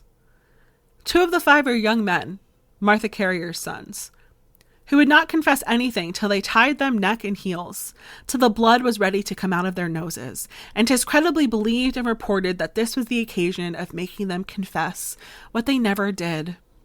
By reason they said one had been a witch a month, another 5 weeks, and that their mother Martha had made them so, who has been confined here for 9 weeks. My son William Proctor, when he was examined because he would not confess that he was guilty when he was innocent, they tied him neck and heels, till the blood gushed out of his nose, and would have kept him like that for 24 hours if one, more merciful than the rest, had not taken pity on him and caused him to be unbound." He then goes on to beg the ministers to come to Salem and to replace the judges, because if we can't have people with actual legal training, at least we can have people with clerical training who understand, the ways of God and the devil and all of these kinds of things. And the ministers ignore him. And he goes on trial a couple weeks later and he's convicted. But that's not the important thing that I want to talk about right now. The important thing that I want to talk about right now is that these are children that they're torturing. Teenagers that they're torturing. And when I'm on my tour and I talk about this part, people are often appalled that these teenagers are being tortured into a confession. And I had one person on my tour one time that when I was talking about William Proctor being hung upside down and them threatening to leave him like that for 24 hours, she whispered to me, well, he would have died. And I was like, yeah, he would have. But they didn't care. Because these were not even the only children who were in the prison here. Crimes against children were something that happened all the time. During the witch trials, we have 2 babies that we know of that died in prison. First of them belonged to a woman named Elizabeth Scargin. Why don't we ever talk about her? I don't know. There are lists of people who died in prison, and one of these infants is acknowledged. This one is not. Elizabeth Scargin was accused of witchcraft. She was sent to prison, sent to the jail. And she either gave birth in jail, or as she was being arrested, her baby was a newborn and there was no one who agreed to take care of her baby. And so she brought her baby into the lice and rat infested torture chamber that was the prison, the old witch gal. And the baby lived there for 4 months and then died. And I don't see her ever being talked about here in Salem. I don't see her on any monuments. I don't see her listed on any lists of the people who died in prison. But I do see the other baby that we have evidence of that died. The baby of Sarah Good. So Sarah Good, when she was put on trial, she was found guilty. I believe that her trial happened in March, before the Court of Oyer Interpreter was even fully established. She was seen to by the Corwin, Judge Jonathan Corwin and Judge Don Hathorne. She was convicted, but because she was pregnant, they stayed her execution. So Sarah Good could have been the first person. It might not have been Bridget Bishop. It could have been Sarah Good who was the first person who was executed. But because she was pregnant, and because the judges were just so pro-life, I don't care about your opinions on pro-life or pro-choice. They were not pro-life. They were pro-birth. Because after she gave birth to this child, to this innocent soul, that they refused to convict her of, or refused to execute her for, because she was pregnant with, no one removed the baby. No one stepped in to help the baby. And the baby lived a short and miserable life in the jail and died in the jail. And to make it even worse, that is not even the only child of Sarah Good who was in jail. She had a 4-year-old daughter named Dorothy Good. I'm sorry, this always chokes me up because my son is 5. She had a 4-year-old daughter named Dorothy Good, who was accused of witchcraft in March, who was arrested, who was very quickly found innocent because she's 4. What do 4-year-olds do other than have temper tantrums? She was very quickly found innocent, but because the Good family was so poor, nobody helped her. Nobody paid her bill. Nobody fought to let her out. And not only did people not fight to let her out, and not only did people know that she was there and left her there knowing that she was there, but the first floor of the Salem jail was an illegal tavern where people would come and party and drink beer that was brewed and sold by the head jailer, while there were literal children and babies being fucking tortured beneath their fucking feet. And it was totally fine. It was totally fine. Dorothy Good was arrested in March, and she wasn't released until December. She was there for 9 months. Alone. Because her mother was executed in July. After she gave birth to that baby, who we don't know what her name was. We don't know when she died. We don't even know when she was born. We know that she was born sometime before July 19th and died sometime before July 19th, because July 19th is when Sarah Good was executed. And after July 19th, Dorothy Good was still there until December. Alone. As a 4-year-old. By herself. because no one would pay her bill and let out a child, because that child was the daughter of a convicted witch and most likely would become a witch herself, because they believed that witchcraft was matrilineal in a way that is probably anti-Semitic. And Dorothy, like when you see her in records going forward, it's often of her father, like requesting assistance for Mad Dorothy Good. She is Mad Dorothy Good. She goes insane and has lifelong mental issues and lifelong never able to live a life because of what happened when she was 4 in her formative years. What happened when she was imprisoned in a place that was infested with lice and fleas and rats after watching her mother give birth in this disgusting place, and then watching her little sister die, and then watching her mom be dragged out and loaded into a cart and never returning, and she was still there for 5 more months by herself. And if that is not evidence of how horrible these Salem witch trials were, I don't know what is. And I don't usually cry on my tour because I like disassociate from it. And I'm like in just such like a performative, like, I'm just going to tell the story and like, these are the things that I need to say and I need to go on with it. But like, it's ridiculous. It's disgusting. It's disgusting.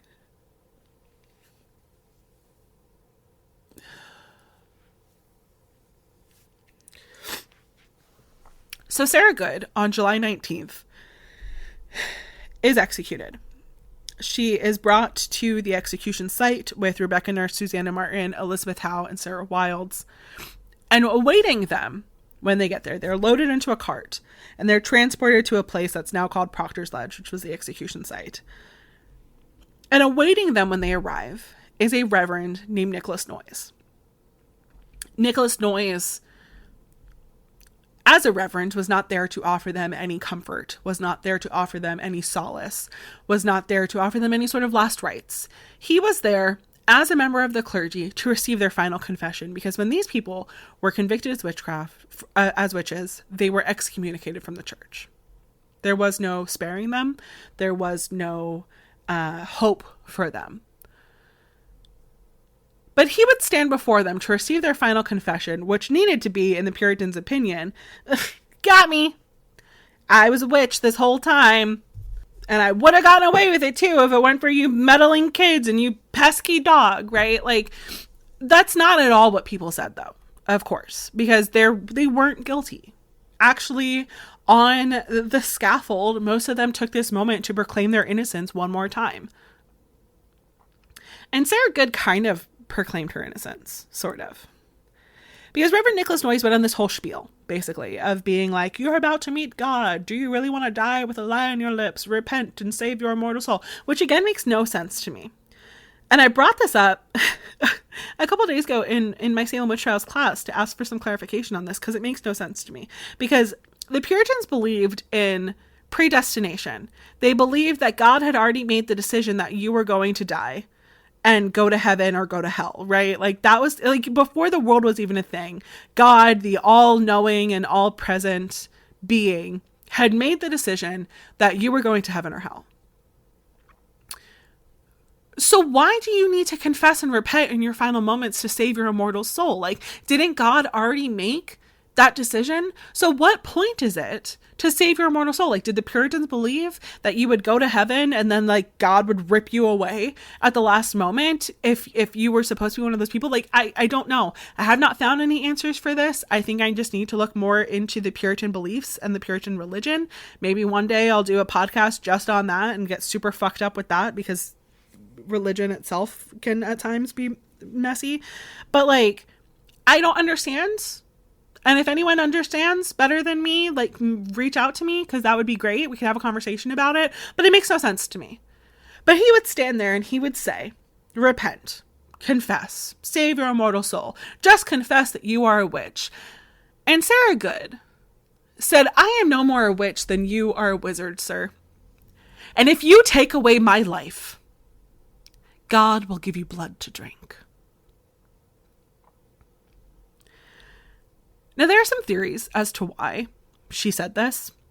Dr. Emerson Baker thinks that she may have been a Quaker, because I guess there was this, like, we're going to talk about it more, so I don't know truly everything about it, but I guess there was this woman named Mary Dyer. She was a Quaker, and she was executed along with a few other people by the Puritans for just being a Quaker.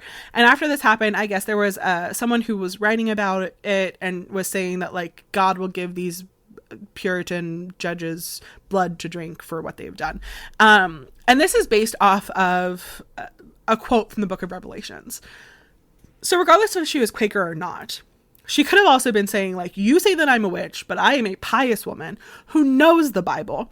And the Book of Revelations, book 16, or verse 16 says, the third angel poured out his bowl in the rivers and springs of water, and they became blood. Then I heard the angel in charge of the waters say, quote, you are just in these judgments, you who are and you who were the Holy One, because you have so judged. For they have shed the blood of your saints and prophets, and you have given them blood to drink as they deserve. So it very was her saying that she was a saint, she was a prophet, she was a good, pious, wonderful woman. She was a good Christian woman, and you, Reverend Nicholas Noyes, and you, Judge Hathorne, and you, Judge Corwin, and you, Judge Gedney, and you, Judge Sewell, and you, fucking head Judge William Stoughton, will see the wrongs, and will see how wrong you are, and how you have condemned a pious and Christian woman, an innocent woman, to death, and God will give you blood to drink as you deserve. Which is a badass way to go out. And the thing is that, like, this kind of continues a little bit. Because in 1716, 24 years later, Reverend Nicholas Noyes is found dead with blood in his mouth. Now, it becomes the whispers of, like, oh, it was the curse of the witch. Was it, though?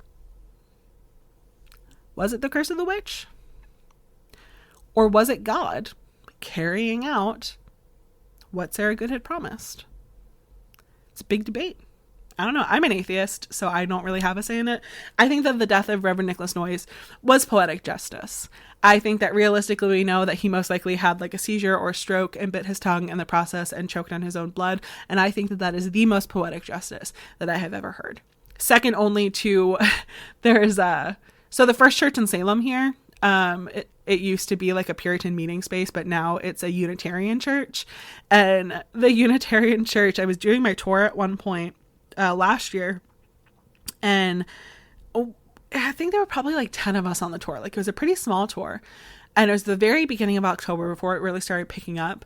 And one of the people who worked at the church came out and she was like, hey, do you want to do your tour inside? And I was like, I'm kind of talking about, like, murder and terrible things. I don't really think that you want me to do this like tour stop inside. And she's like, no, that's fine. We want to hear all about it. Come inside. We have a door. We have a table made from the door of Reverend Nicholas Noyes, who, if you know anything about the trials, not that great of a dude. And I was like, I agree. Yes, keep talking. And she's like, come inside and knock on the table. Knock on the door of Reverend Nicholas Noyes. And you'll either get good luck or you'll summon demons. And so we went inside, and, like, all of us except for one person on the tour knocked on the door. And I've had good luck ever since. So, you know, maybe it was good luck that was given to me. Maybe I'm now blessed because Reverend Nicholas Noyes was a terrible person. But regardless, poetic justice is the death of Reverend Nicholas Noyes. But before he died, he lived on to terrorize the next two sets of executions that continued in August and September. So let's kind of continue on and talk about that. Okay. We have Martha Carrier, who was a citizen of the city of Andover, which is about 17 miles, like, northwest of Salem. She was in her early to mid 40s and was the mother of at least 6 children. One of those children, her first child, is where, like, the rumors kind of began a little bit about her, because she married her husband, Thomas Carrier, on May 7th of 1674, and her son was born on July 19th of 1674. And anyone who has basic knowledge about pregnancy and can do basic math can see that that baby was conceived not during their marriage. Which, so, it's not really what Puritans are supposed to do. Of course, what they do behind closed doors doesn't matter because it's been predetermined, but their beliefs say that thou shalt not have sex out of marriage or whatever the Bible says. So there's also evidence that at one point her and her family were banished from a town. They were required to either pay a fine or leave, and they chose to leave. Don't know why necessarily, but some people think it was because the family had smallpox and the town was trying to protect itself. But unfortunately, with history, sometimes records just get lost. They don't really get written in the first place. And so it's hard to know like exactly what happened. But in 1690, when they were living in Andover, there was a smallpox outbreak. And because of her possible former connection with smallpox in this previous town, she was blamed for it. So she was arrested on May 28th of 1692. And they accused her of her specter hurting them, and that she was the cause of death of 13 people in Andover, and that these afflicted girls, they could see their ghosts all around her, and they would like fall into fits. And she had all these people testifying against her, and she was found guilty on her trial on August 5th of 1692.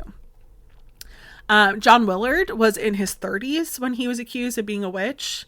But before that, though, before he was arrested on May 10th, I believe. Yeah, May 10th of 1692. He was the deputy constable in Salem, meaning that his job was arresting the accused and bringing them to jail. There's not much that we know about him. We know that he married a woman named Margaret Wilkins, who was the daughter of like a rich Salem farmers in Salem Village. They had 3 children. He wasn't someone who's really interested in farming or anything like that. So he was more like a land broker. Like he would buy and sell small pieces of land. But when the accusations started in March of 1692, and even before then, when the girls were just afflicted, he really felt bad for them. Like he went to the Putnam family and he expressed sympathy for Ann Putnam Jr.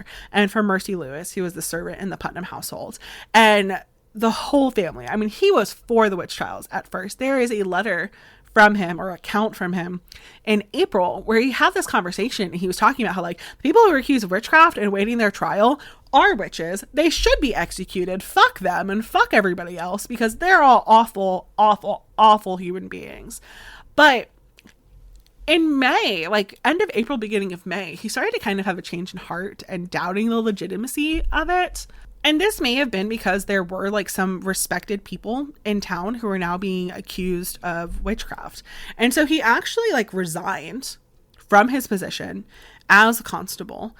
And after he resigned, wouldn't you know, accusation of witchcraft is put against him.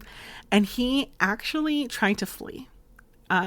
He tried to escape Salem, which is what a lot of people were doing. And unfortunately, he was caught. He was formally arrested, like I said, on May 10th of 1692. During his trial, the same child that he went and expressed sympathy for, Ann Putnam Jr., accused him and damned him.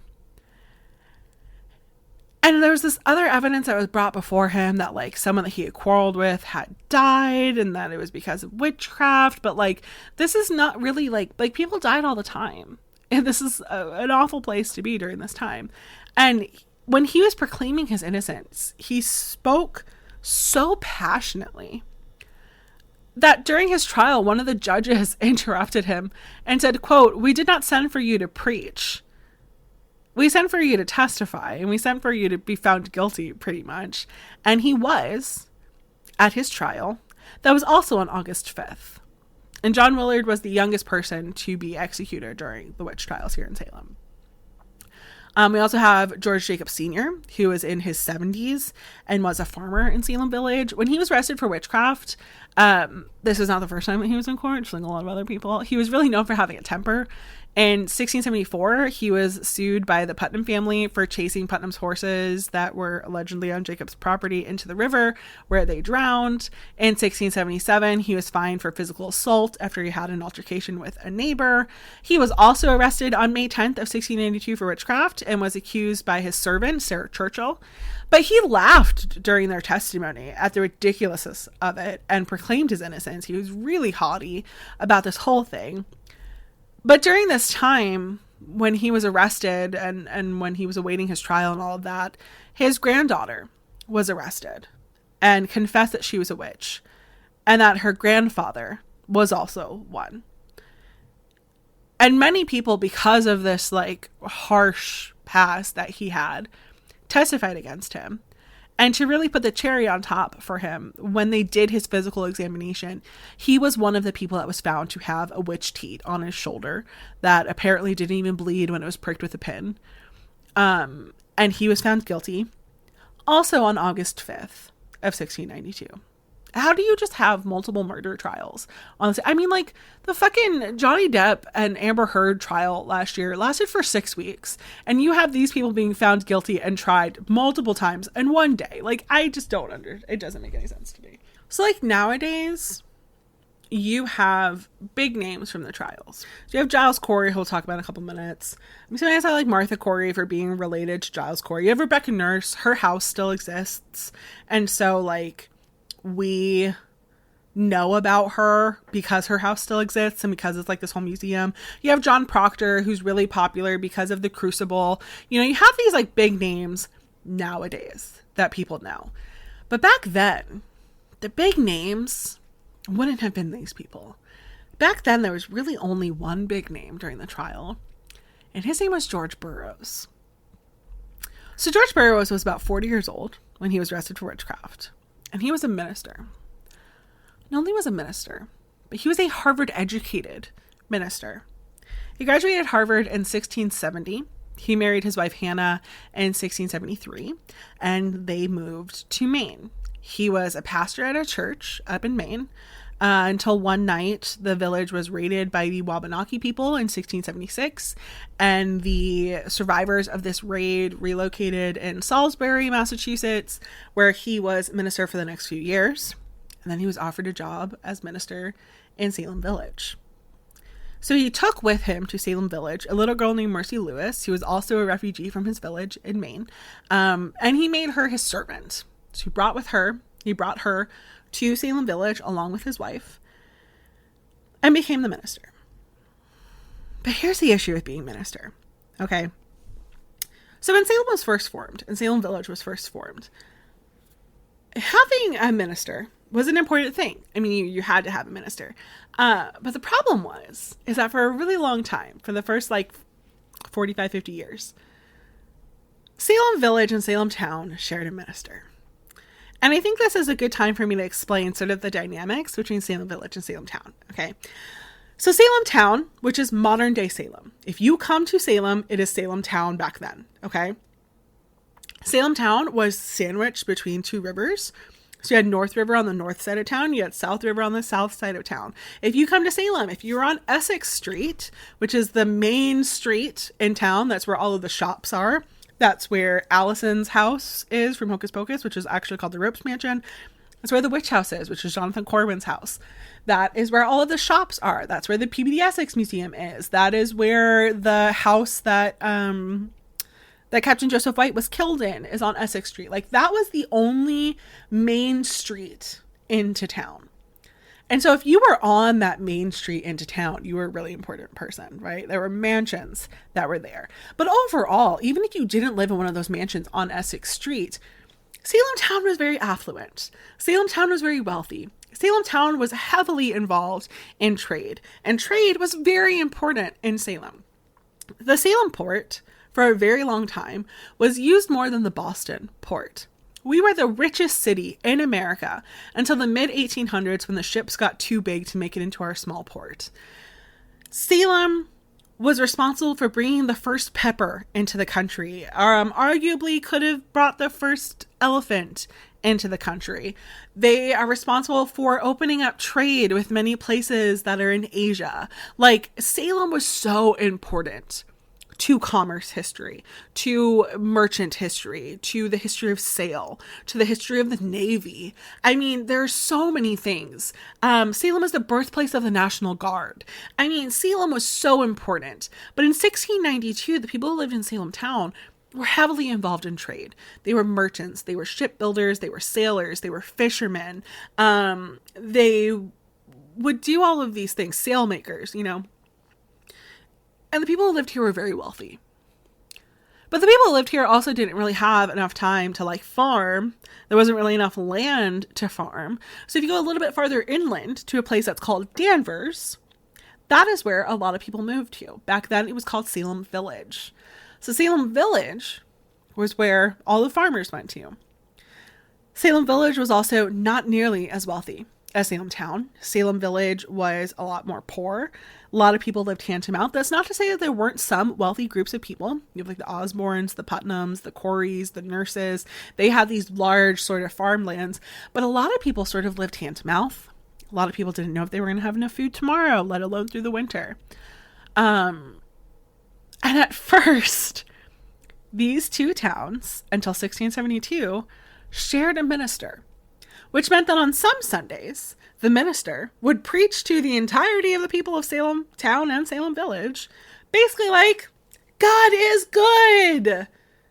God sees you, and he is rewarding you for your wealth, for your piousness with wealth.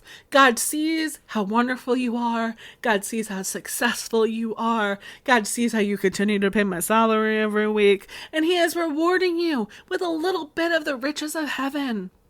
And one day you will go to heaven and you will meet God and you will see the immense riches that wait for you, that this is only a taste. And the people in Salem town are like, yeah, fuck yeah, absolutely we are. Hell yeah, party it up.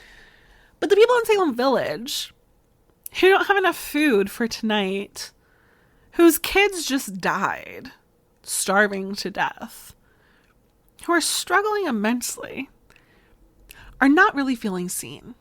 So they would start to kind of make a little bit of a commotion, which means the next week, or maybe a couple sermons later, the minister would be like, people of Salem, God sees your suffering. He knows how hard it is to live in Salem, and yet he still sees that you are here every Sunday. He sees your struggle. He sees your suffering, but he will reward you in heaven, because know that to suffer is to be Puritan. And the more that we suffer in life, the more that we will be rewarded in the afterlife. Take solace in your suffering and know that you will be rewarded. Know that God sees you here at church every Sunday. God hears your prayers. God sees how you continue to pay my salary. And you will be rewarded in the kingdom of heaven for all eternity. And the people in Salem Village are like, yes, thank you. This is what we needed to hear. This makes the fact that my kid who just starved to death makes me feel a little bit better about it. That maybe they're going to heaven because they suffered a fucking lot.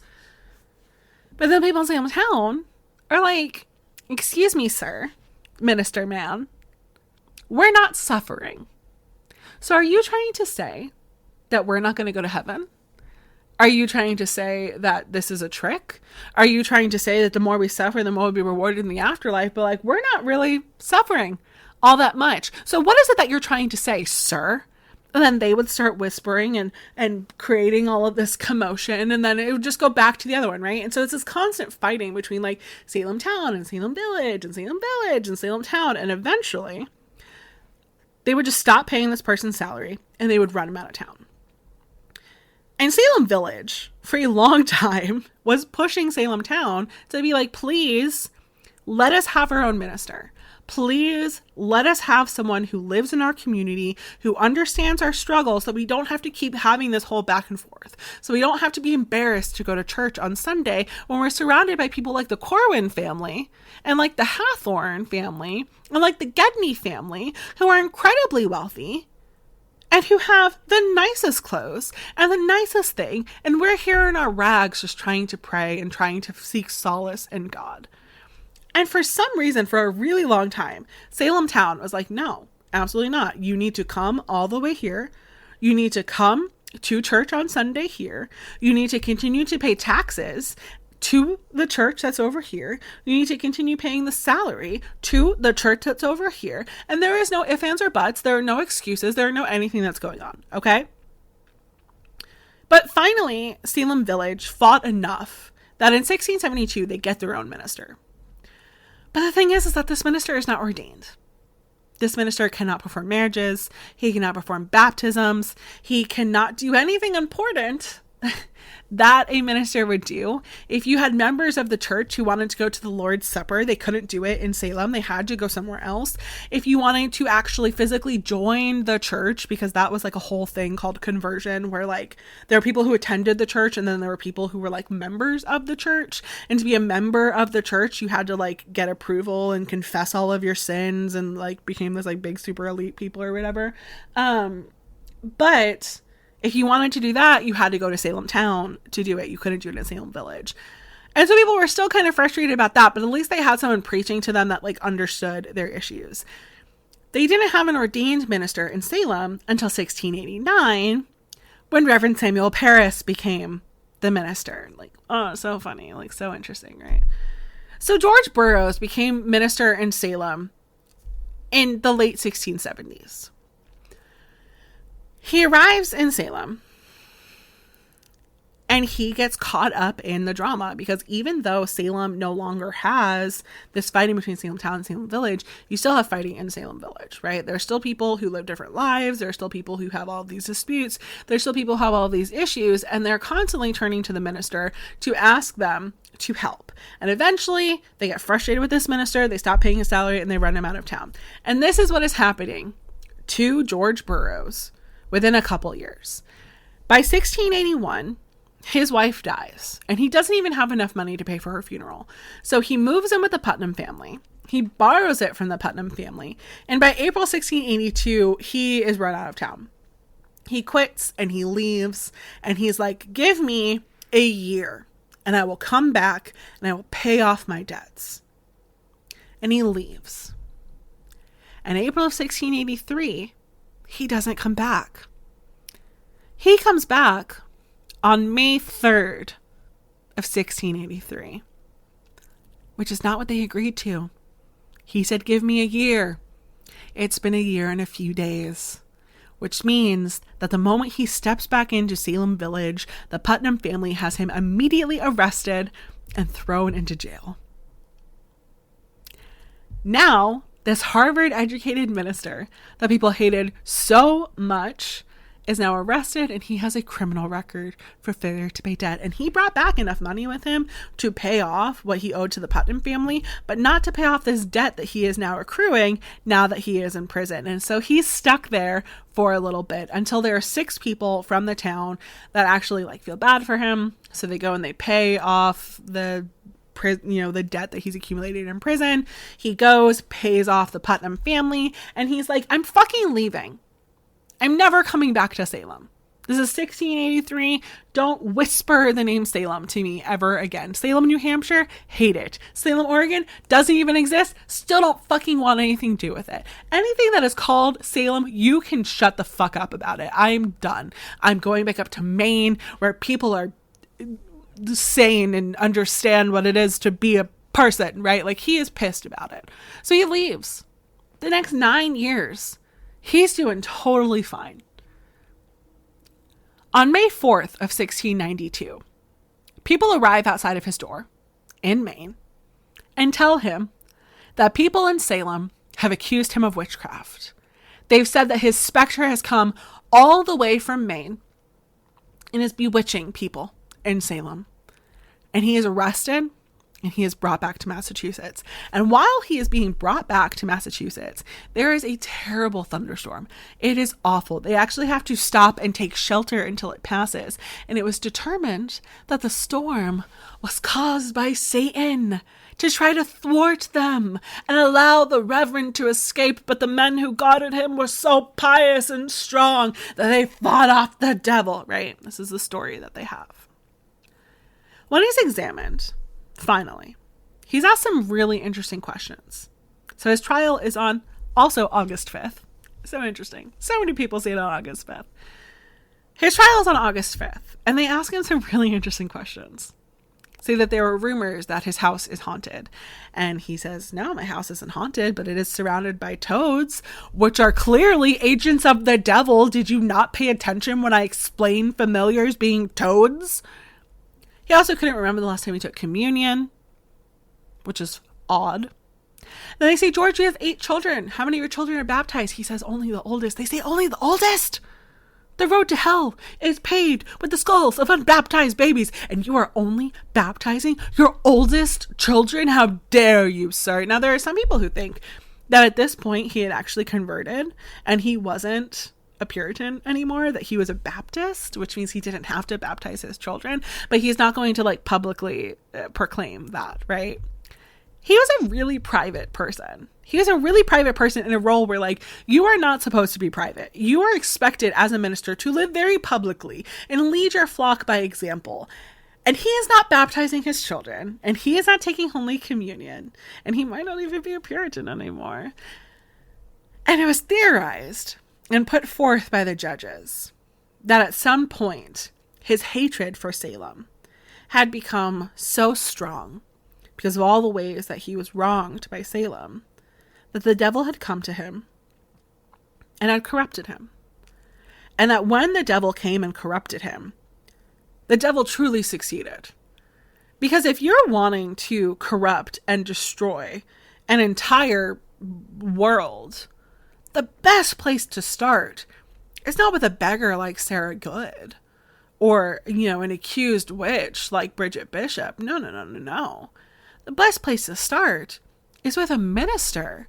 Because we're not supposed to think for ourselves. We're not supposed to come up with anything by ourselves. We're supposed to listen to the minister who leads us by example. And if you're trying to corrupt an entire community, if you can corrupt the minister, that is the best place to do it. When he was on trial, there were 30 people testifying against him, including his brother-in-law. His brother-in-law would say things like he used to censor his wife. He had all of these issues with his wife. And he would read all of her letters to make sure that they were saying positive things about him. And he seemed to know about conversations that were happening in private. He tells a story about this one time when they were going to pick strawberries. And George was like, I'm going to come too. And he was like, okay, sure. Like, whatever, dude, it's fine. And like, as they're walking down the path, so it's his wife, Hannah's brother, and George Burroughs, right? They're walking down the road and George is like, I know this really, really good strawberry bush that's a little bit farther in, so I'm gonna go do that. And they're like, all right, dude, bye. Like, we didn't even want you to come anyway. Like, okay, go get your freaking strawberries. And as they're gone, like, Hannah takes this opportunity to tell her brother about all of the things that are happening with George, about how he reads her letters, about how he really controls her, about how he made her like sign a contract in which she said that she wouldn't tell his secrets, and how messed up that was. And as they're talking about this, George Burroughs, they're kind of like whispering about it, kind of like talking really quietly so that he can't hear. And then George Burroughs bursts out of the woods and says, I knew it. I knew you would defy my contract. I knew you would tell my secrets. And when they said, George, how did you know that? He says, my God has told me so. And the judges, while he's on trial, go, your God, George? Who's your God? Because we're not directly communicating and having a conversation with our God, the one true God. But that is how the devil works. So are you conversing with the devil? I mean, it is fact after fact after fact that's God. And by the way, this testimony about like signing the contracts and stuff, that's corroborated by the Putnam family. So he's just really fucked. There is no way that George Burroughs is going to be found innocent, and he is found guilty. And on August 19th, at the execution site, you have this big execution in which John Proctor and Martha Carrier and John Willard and George Jacobs Sr. and George Burroughs are all being executed, right? Our good old friend Nicholas Noyes is standing there before him, going through his whole hypocritical spiel about, you know, tell the truth, repent for your innocent soul, even though we believe in predestination. That doesn't make sense to me, and I need someone who is more equipped in religious studies to answer it for me. And so, you know, these other people are being executed, and George Burroughs is about to be executed. Reverend Nicholas Noyes asks him if he has any final words. And as his final words, George Burroughs says the Lord's Prayer perfectly. Now, I mean, saying a prayer before you're executed, that doesn't sound too bad. I mean, that doesn't seem like it'd be too much of a problem. But here's the thing. Puritans believed that when you corrupted your soul, when you committed murder, when you sold your soul to the devil, you weren't going to be allowed to say your prayers.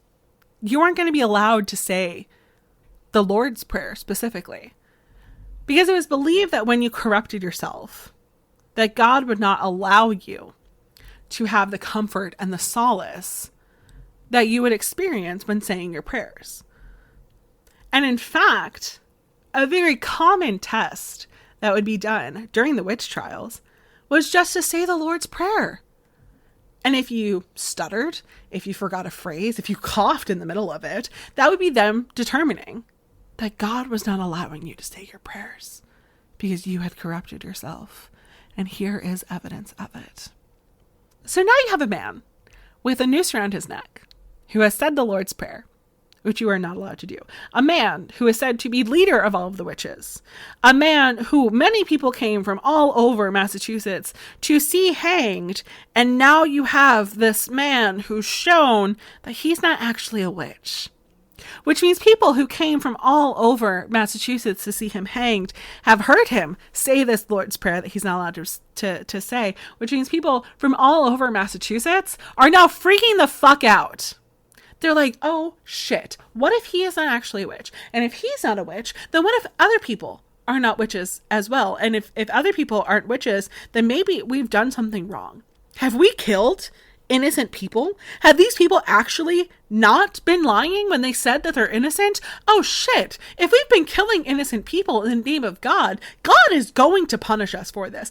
This is not going to be very good. This is not going to end well for us. And it descends into chaos in the audience, which is what George Burroughs wanted. George Burroughs wanted it to descend into chaos. George Burroughs wanted to perpetuate this idea that he was innocent, to show how flawed the witch trials were. And it would have worked if it wasn't for fucking Cotton Mather. I can't stand Cotton Mather. Cotton Mather was great for smallpox epidemics, or great for smallpox vaccines rather. Terrible for everything else. So Cotton Mather. Cotton Mather was the son of a man named Increase Mather. Increase Mather was the president of Harvard University. Increase Mather was buddy-buddy with the governor. Increase Mather was one who got the governor his job. Increase Mather was the one who was over in England negotiating our new charter in 1692. Increase Mather was a really fucking big deal. And Cotton Mather, at 26 years old, was basically a Nepo baby who was a minister who had never really amounted to anything at this point. And so Cotton Mather, at the execution of George Burroughs, as everyone is freaking out, he sees an opportunity. So George Burroughs gets on his horse and starts riding back and forth like fucking Braveheart or something, saying to the people, basically, people of Salem, do not doubt what we are doing. We are on a mission from God, and we will be rewarded for it. Know that this man is trying to trick you. This man is the leader of the witches. This man is the ultimate servant to Lucifer. Lucifer! Who was once an angel of heaven. And if anyone would take this moment to put doubts into your heart, to make you doubt what we are doing to fight God in this moment, would it not be Lucifer, the fallen angel? Do not doubt what we are doing, people of Salem. Do not doubt the holy mission that we are on, people of Salem, for we will be rewarded in the kingdom of heaven by God, because this is what God wants us to do. What we are doing is just, it is right, it is true, and it is what God wants. Let the executions continue. Don't let the devil win. And people in the audience are like, oh my God. Oh, thank you so much. We were really starting to worry that we were doing something wrong here. Yeah, we agree. Let the executions continue. Yay for Cotton Mather. Cotton Mather's not a tool at all. We love Cotton Mather. Okay, we're fine now. Go ahead and kill George Burroughs and everyone else. And they do. These trials could have ended with George Burroughs, or it wasn't for motherfucking Cotton Mather. Arguably. I mean, maybe it wouldn't have ended, but like, it would have really put doubts in people's hearts. You have fucking Cotton Mather who's like, I see a job opportunity. And this does lead to opportunities for him, which we will talk about. And this is basically why Cotton Mather, his name is known and other people are not known, because of this stupid fucking shit that he pulled. And the executions continue, and the witch trials continue, leading to one of the single grossest things that happened during the Salem witch trials. So now it's time to talk about Giles Corey, and I'm going to take a big old sip of my coffee because there's a lot of shit with Giles Corey that we have to talk about, because Giles Corey is one of those instances where like two things can be true at once. Okay. So again, for those people who have read The Crucible or have seen The Crucible with Winona Ryder being all adorable, Giles Corey is depicted as this man, this bumbling old man, this little idiot man who accidentally accuses his wife of witchcraft, and he feels oh so bad about it. And there's just like, oh, so sad, so many things that happen, and then he comes to this terrible death for whatever, right? So people try and tell me on my tour, like, Giles Corey, he's the best. We love Giles Corey. Giles Corey was the fucking worst. Let's talk about fucking Giles Corey, okay? So Giles Corey was born in Northampton, England in 1611. He emigrated to Salem at some point, possibly as early as 1640, but we're not totally sure. But in 1659, we know for sure that he moved to Salem Village. Giles Corey was incredibly wealthy. He owned a ton of land, so he was super, super rich. He married 3 times. His first wife was a woman named Margaret. He most likely married her in England. They had 4 children together named Martha, Margaret, Deliverance, and Elizabeth. She died in 1664, and he married his second wife, Mary, just a couple months later, which today seems really disrespectful, but I guess that's just how it went back then, especially when you have like a bunch of children to care for, no school or daycare, right? And like a man taking care of his children during this time, that's women's work. So they had 1 child together named John. And I've read that Mary was just the love of his life. And it is while he was married to Mary that he did something truly heinous. So he was rich. Like I said, he was so rich that he owned a lot of farmland and had a lot of indentured servants. And one of those indentured servants was a man named Jacob Goodale. And Jacob Goodale once stole a few apples from Giles Corey's brother-in-law. And Giles Corey took a stick and beat Jacob Goodale to death. He beat Jacob Goodale, who died slowly over the next week and a half from his injuries, and he barely faced any legal repercussions for this. He was charged with using excessive force and destruction of property and charged a very small fine and went on his way. And people of Salem did not like this. Many people felt that he had paid off the judges, which, I mean, what? Rich people paying off the courts? That couldn't possibly happen in 2023, right? So for the next few years, he's brought to court multiple times, again, for things like theft and land disputes and attempting to burn down John Proctor's barn. And each time he's let off, he's able to just go on his merry way and continue to just menace society. And people are really fucking mad about this. People are really heckin' angry that he just keeps getting away with it. But to Giles Corey, he's really heckin' angry at all these people who are trying to destroy him. And wouldn't you know, most of those people are getting accused of witchcraft in 1692. So Mary dies in 1684. And then 6 years later, in 1690, he married Martha Corey when he was like 78 or 79 and she was like about 70. So Martha Corey has an interesting past. She was born around 1620, and then around 1640 or so, she did one of the worst things that you could do as a Puritan woman. She had an illegitimate child. And even more of a scandal was that this child seemed to be mixed race. She named him either like Benjamin or Benoni, based off of which source that you read. Don't really know much more about her life at that point for the next like 50 years or so, until 1690 when she marries Giles. At this point, she is very pious. She's very respected in the community. It doesn't matter that she made a transgression 50 years ago. She has been forgiven for it. She has worked her way up, and she was very respected. It actually kind of helped Giles Corey's reputation a little bit when he married Martha, because she was so well respected. And if someone like Martha could pick Giles, here we go. This is great. But like many other people during the trials, she was very outspoken. So when the trials started in 1692, Giles Corey was here for it. Like I said, a lot of the people he had issues with are now getting arrested and getting charged with witchcraft and being executed. This is the time of his life, okay? He is living for these trials. He is getting on his horse and riding into town to go witness the trials for himself. He is having his best life ever right now. And at one point, he brings Martha with him.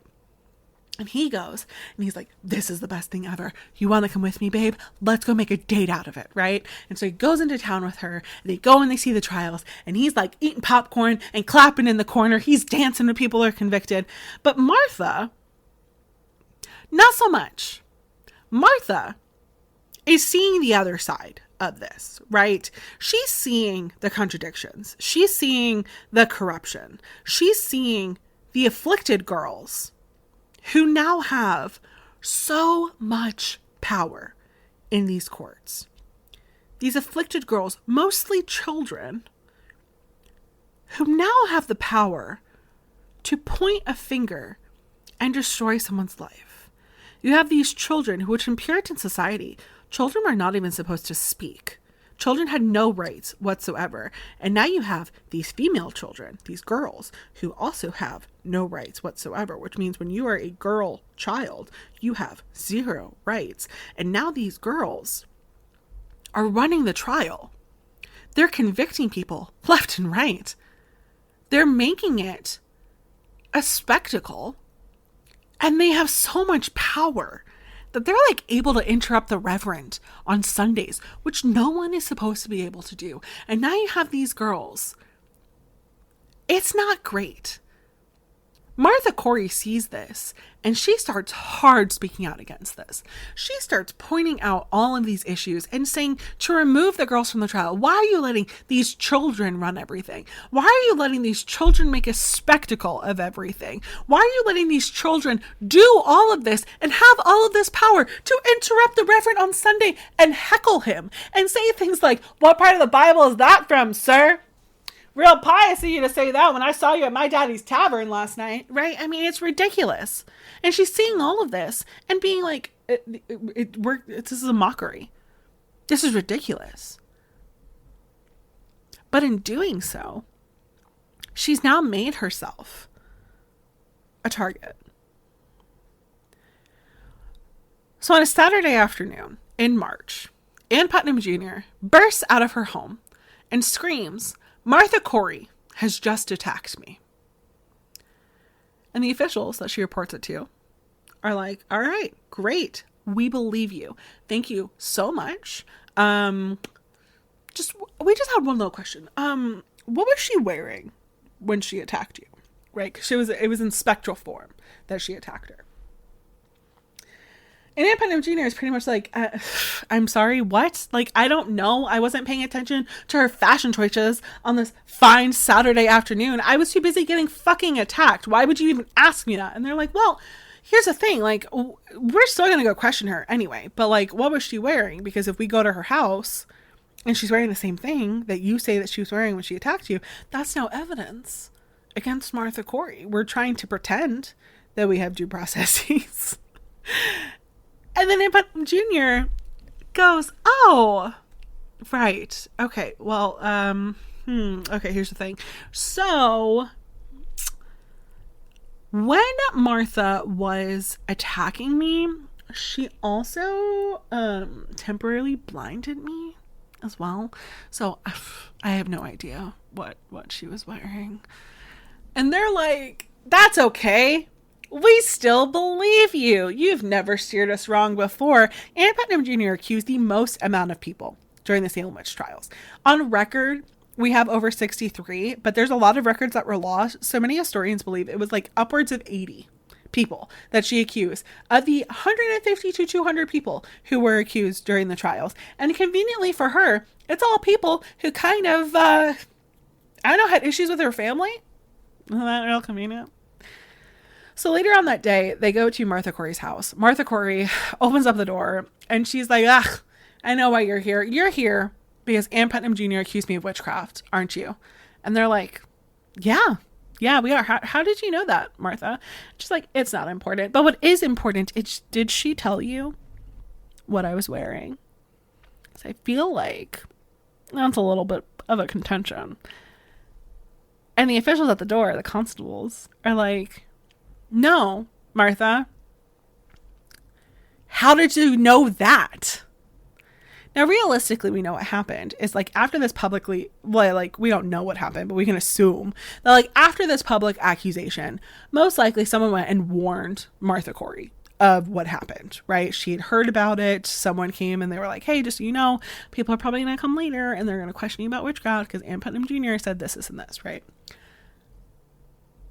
But she's not going to say that. She's not going to implicate a friend, because if she says like, oh yeah, Mary came and told me that, well, now Mary's going to find herself accused of witchcraft, right? So she doesn't have an answer for these officials. She has no idea. She has nothing to say.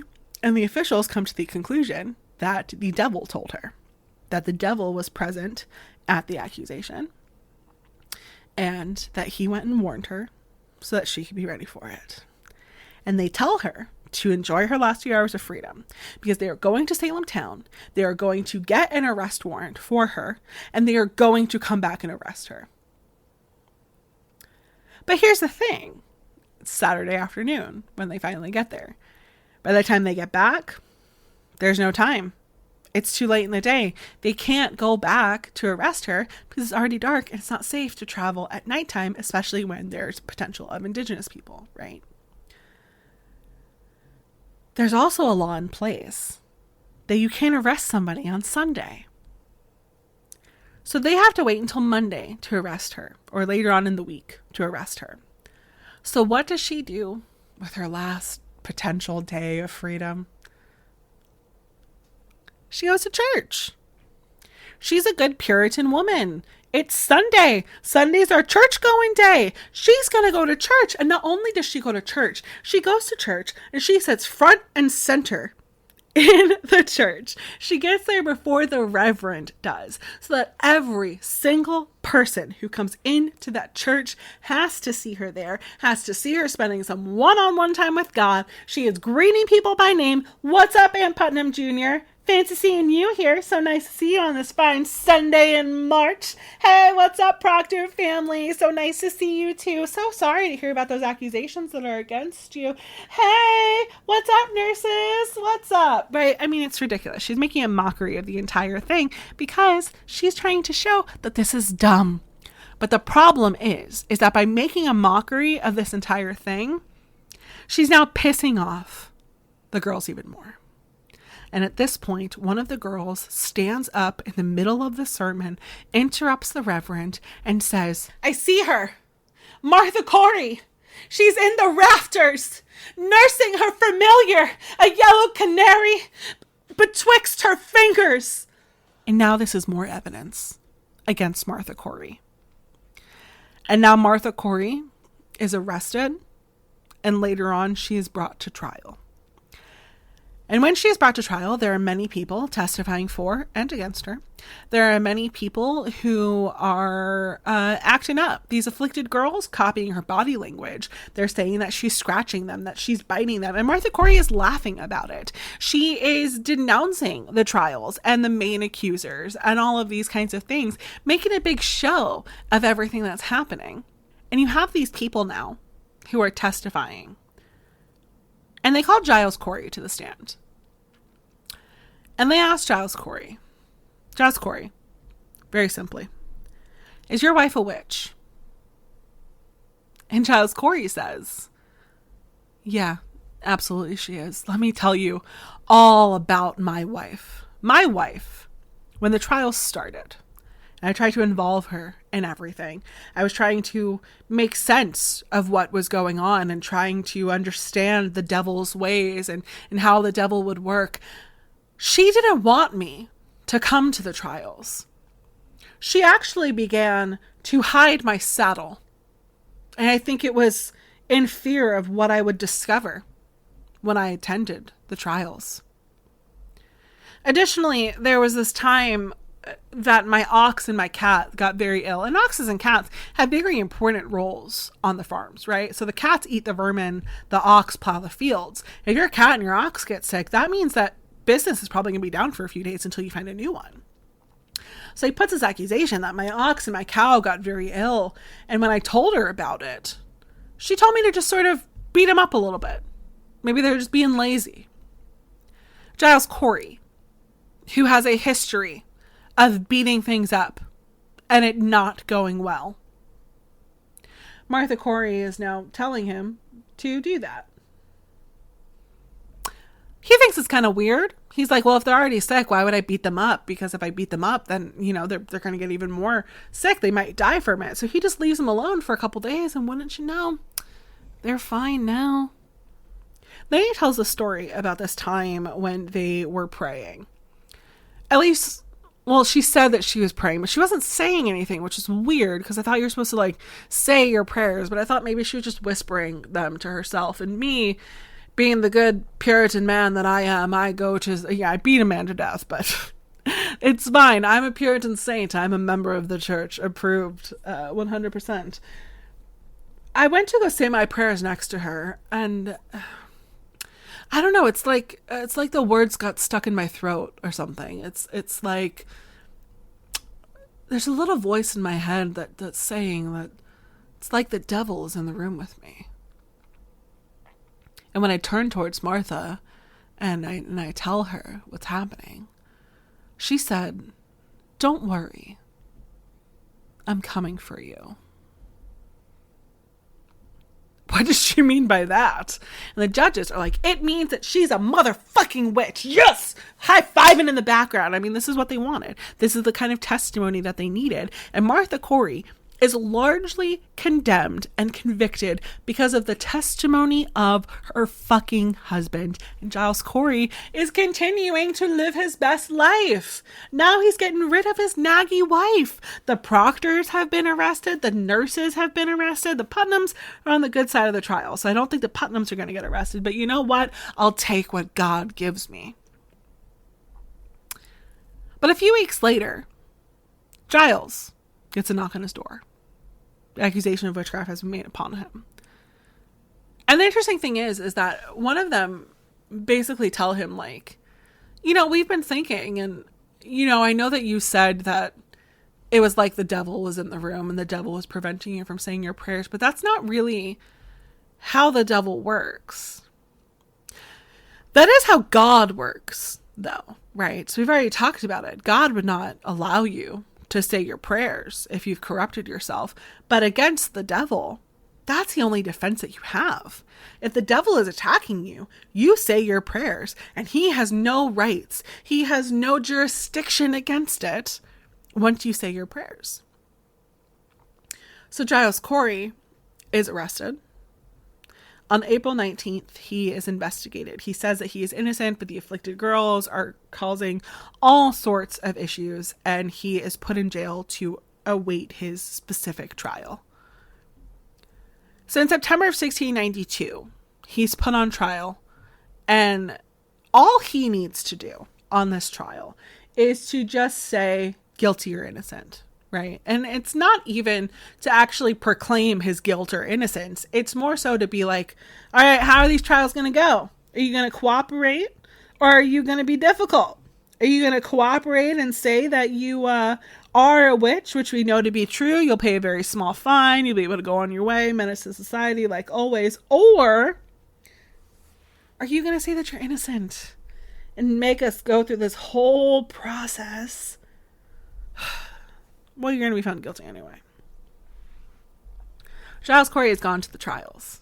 Giles Corey has seen how this whole thing goes. Giles Corey has heard how everything has gone at this point. At this point, there have been 3 executions, knowing that all of those people up until this point who have said that they are innocent have found themselves executed. He understands what is happening. He also doesn't want to say that he's guilty, because if he says that he's guilty, he might lose some of his stuff. He's going to get excommunicated. All of these things are going to happen. Doesn't want any of that to happen either. Giles Corey, not having fun anymore. Giles Corey decides that he is going to just not say anything. Very stubborn old man. Not going to play their games. They continue to question him, continue to urge him to put in his plea, and he continues to not say anything. And it gets to the point where they start threatening him. They start saying, Giles, if you do not put in your plea, then we as the jury and as the judge, as the court, whatever, have the right to do something called the peine forte d'or, which means cruel and harsh punishment, or strong and harsh punishment. And Giles Corey is basically like, all right, well, I mean, you gotta do what you gotta do. So cruel and harsh punishment, strong and harsh punishment, peine forte d'or, is when you take someone to an abandoned lot, you lay them on the ground, you strip off all of their clothes, you put a door or a board of wood on top of their chest, and you start piling on stones. The very real intention of this is to quite literally put the pressure on these people to say whatever it is that you're trying to get them to say. This is medieval style torture. In many cases, this tends to only last a couple minutes to a couple hours. For Giles Corey, they're doing it in a calculated way so that it lasts 2 to 3 days. Slowly, just putting rocks on top of him. Slowly crushing him to death. And every time before they put a rock on him, they ask him, are you ready to put in your plea? And each time Giles Corey says no. More stones. More weight. I'm not going to play your game. You might as well get this over with as soon as possible, basically, is what he's saying. By the end of the second day, the pressure on Giles Corey is so much that he can no longer fit his tongue into his mouth. And his eyes are bulging out of his head. And yet they still pile on the stones. And yet he still, in as much as he can say, says more stones, more weight. The person overseeing the entirety of this is a man named George Corwin. George Corwin is the sheriff of Salem. And if the name Corwin sounds familiar, it is because Jonathan Corwin is his uncle on the court of Bargain Terminer. And another one of his uncles and also his father-in-law were also on the court as well. Which means that George Corwin, at 26 years old, became the sheriff in the court of Bargain Terminer through a little thing we like to call nepotism. Was not qualified at all. This is a man who not only was not qualified, but was completely corrupt. This man was supposed to oversee arrest warrants. He was supposed to oversee transportation. And when someone was arrested, he was supposed to go onto their land and take their property. And that does not mean to take their actual physical land. It means go onto their premises and take anything of value. And the intention is to prevent looting, taking anything of value from their homes, and to hold on to it so that if they are found innocent, or even if they are found guilty, they can take these items, convert it to a monetary value, and pay off their bills in that way. Except George Corwin does not do this.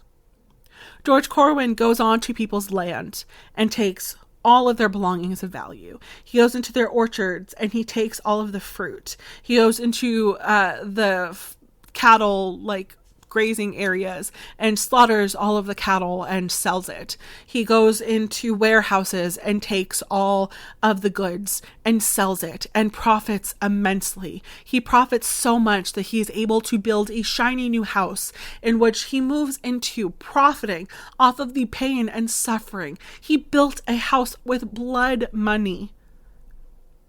And he is the sheriff that is overseeing all of this. And so it's not surprising that he has no issue with the torture of Giles Corey. He's probably already gone onto Giles Corey's land and taken anything of value. He has no use with Giles Corey anymore. Giles Corey not cooperating. Giles Corey is a witness that he can do whatever he wants to.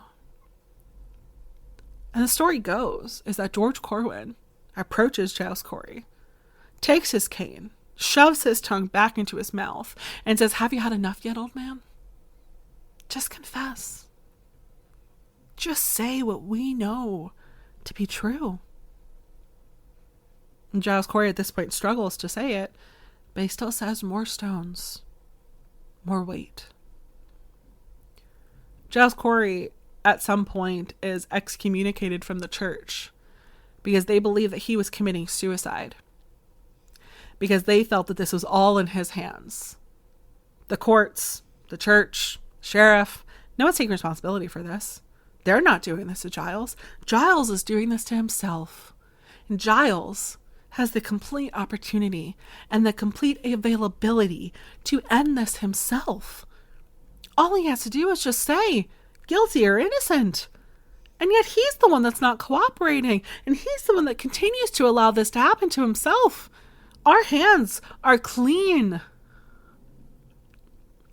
And after 2 to 3 days, Giles Corey dies. Giles Corey is tortured to death in an abandoned lot behind the old prison belonging to the Putnam family. Now, this is where I say, like, two things can be true at once. Giles Corey is an awful person. Giles Corey beat a man to death for stealing apples. Giles Corey was a menace to society. Giles Corey was the reason why his wife was convicted. And that is all true. But it is also true that no person, no being, no living thing should have to die in such a way. Slow and torturous death. This was illegal. This was something that they were not allowed to do. This was something that the Queen determined to be illegal. But you can't, like, uncrush someone to death. So it's fine. But also to the people of Salem, I mean, what are the laws of man when you're on a mission from God? So Giles Corey died on September 19th of 1692, which means that his wife, who was largely convicted because of him, outlived him by 3 days when she was executed along with 7 other people. So let's talk about them real quick. Margaret Scott was from Raleigh, which is about 16 miles north of Salem. She was in her 70s and lived on land that she inherited from her husband. But when he died, he didn't leave her with much more than that. And she turned towards begging and asking her neighbors for assistance, which her neighbors did not like because they were outstanding Christians, obviously. Just ignoring the part of the Bible that talks about loving your neighbor and stuff like that, and treating other people how you should be treated. And, you know, what was it? Jesus fed the masses with, like, 5 fish and 2 loaves of bread or whatever it was. Honestly, we don't really know much more about her because most of her trial records are lost. There's no arrest warrant. There's no transcript. There's no death warrant. She was probably arrested on August 14th based on the limited information we have. There is a little bit of testimony from some of her neighbors and Mary Warren and Elizabeth Hubbard and Ann Putnam Jr., which just included all spectral evidence. The only thing that we can really find is it said that she was like the cause of death for some cattle, and she was found guilty on September 15th. And Puditor, I think is how you pronounce it. Puditor was in her 70s. Not much is known about her early life or even her maiden name. She was born somewhere in England at some point, married a man named Thomas Greenslet, and they had 5 children together. When he died, she needed to support herself and her 5 children.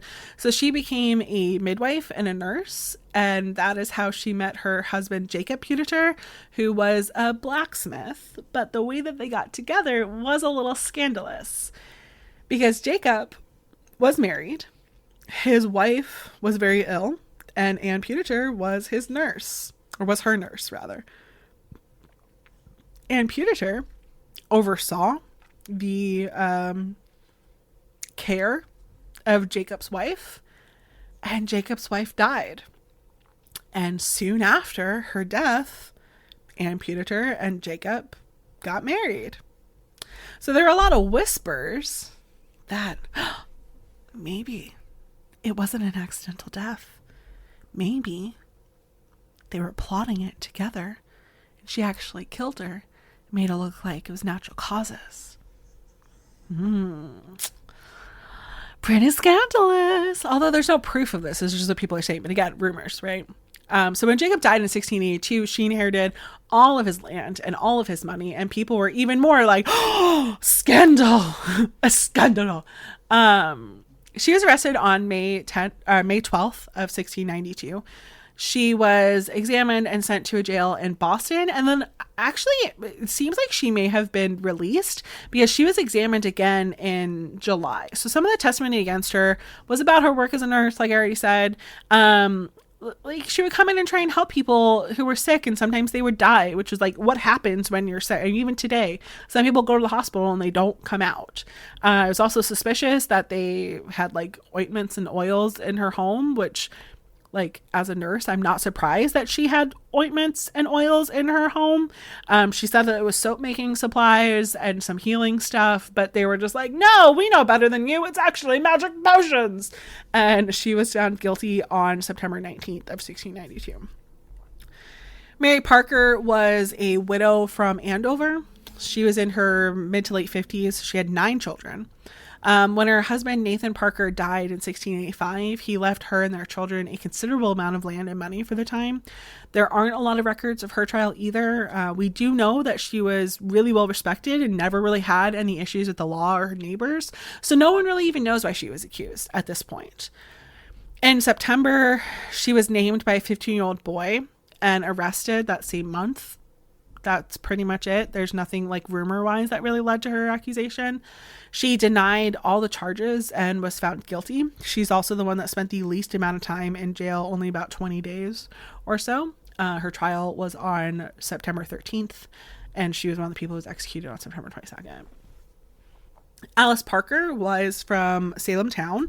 She was a fisherman's wife. She was arrested on May 12th of 1692. The main accusation against her was made by Mary Warren, who said that Alice had made a poppet.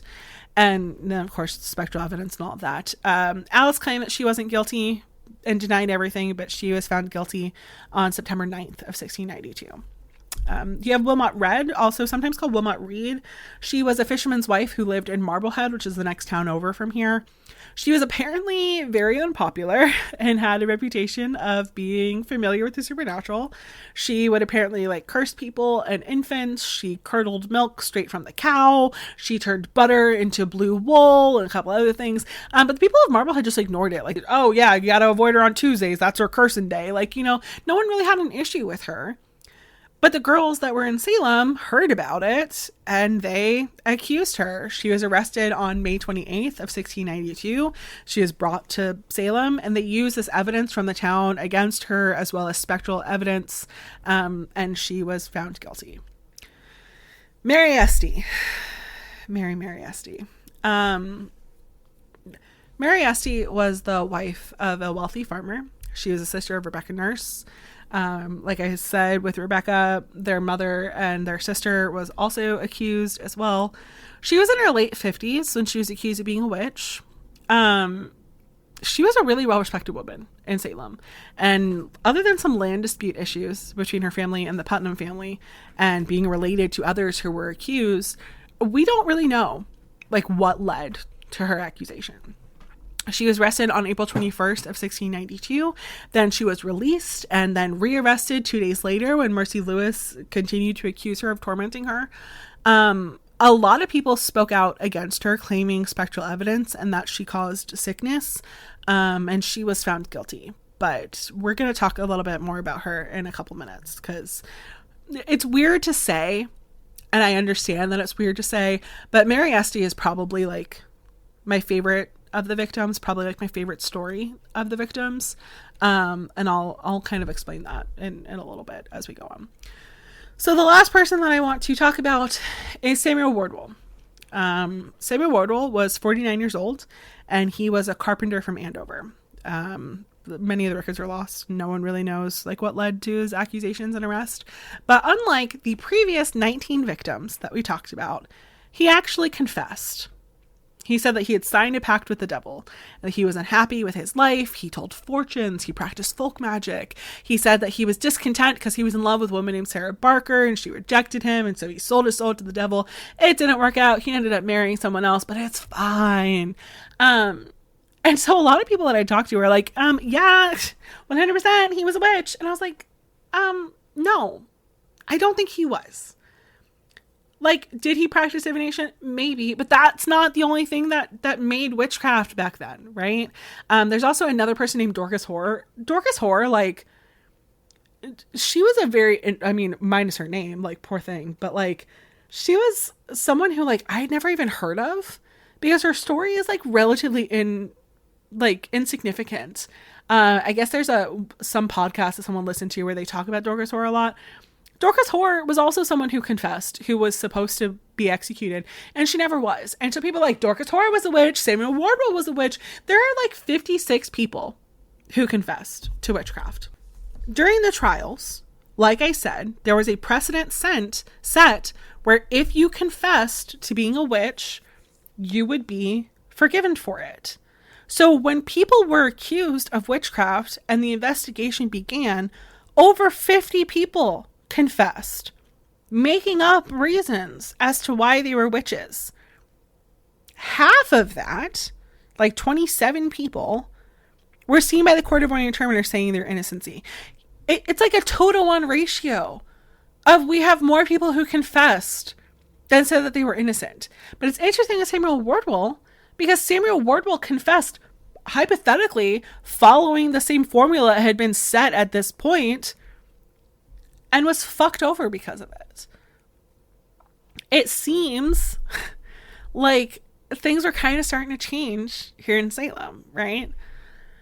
So Samuel Wardwell, being one of the only people that confessed, gives this huge thing. Like, he was accused of spectral evidence in the past. None of it was while he was on the stand. And some people will say like, oh, well, it wasn't until he recanted his statement that he was executed for it. But like a lot of people were trying to recant their statements and none of them were executed for it. It's like, doesn't make any sense. Samuel Wardwell, he had his trial on September 13th of 1692 and he was executed on September 22nd. So on September 22nd, you have Samuel Wardwell, Mary Esty, Wilmot Red, Alice Parker, Mary Parker, which they don't seem to be related, Anne Putator, Margaret Scott, and Martha Corey, who are all executed on that day. On that day, our good old friend Reverend Nicholas Noyes was standing before them and said, "Oh, what a shame it is to see 8 firebrands of hell hanging before me." Great, great guy. Except that behind him, apparently, according to some sources, people were sobbing. And the reason why people were sobbing, potentially, could have been because of Mary Esty. But before I tell you that, I need to tell you about the beef that I have with the Conjuring movies. Okay? So I think many horror movies, like, just make me laugh, right? There are a couple movies that have kind of, like, creeped me out, kind of giving me the heebie-jeebies.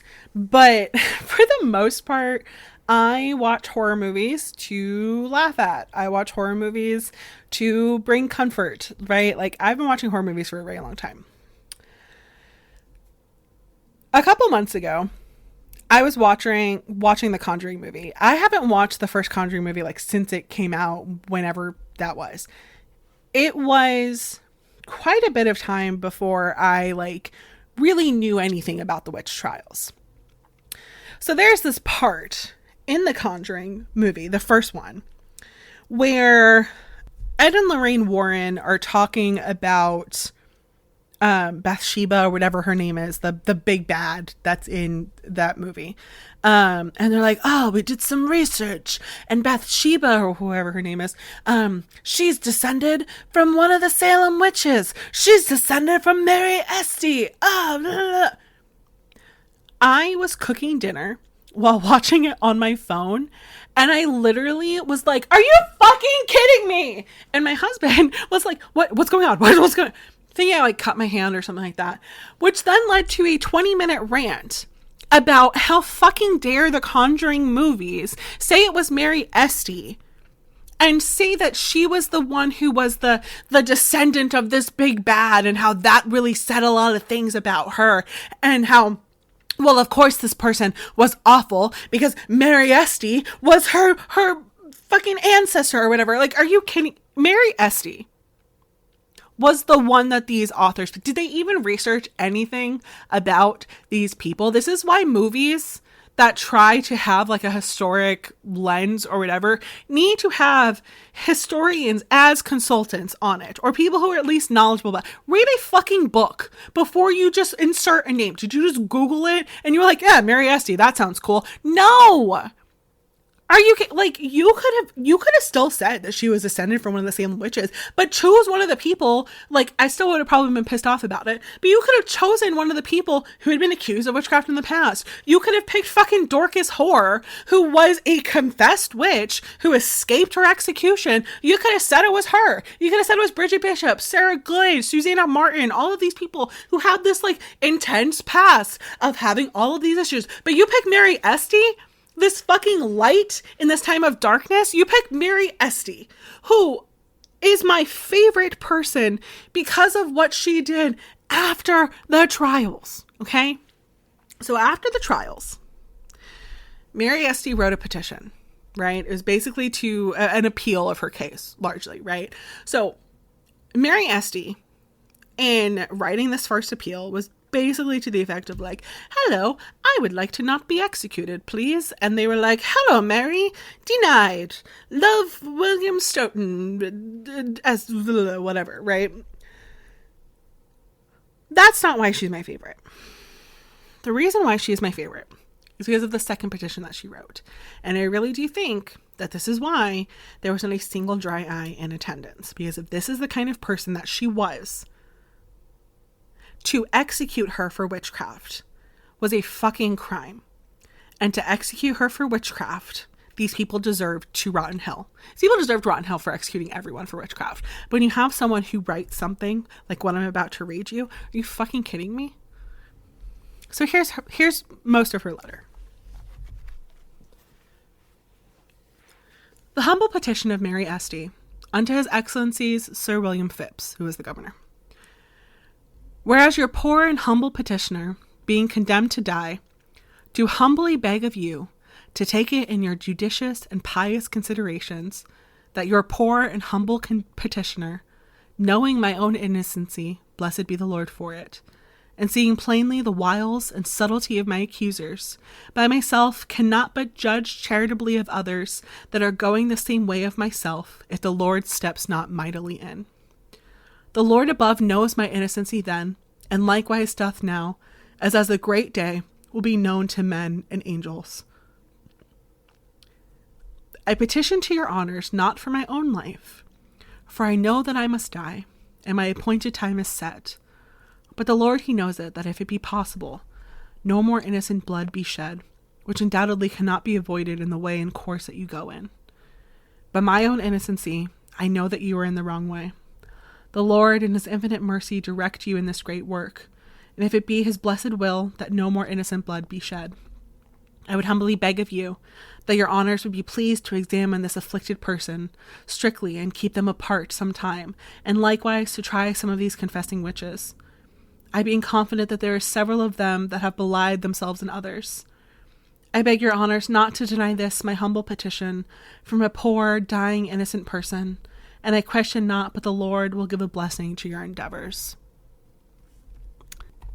And this, James Wan, Carrie Hayes, and Chad Hayes, and yes, I just looked up the authors of The Conjuring, the screenwriters of The Conjurings. This is who you pick? This is who you pick to be the ancestor of the big bad witch that's in the... This is who you pick? The person who spends her dying...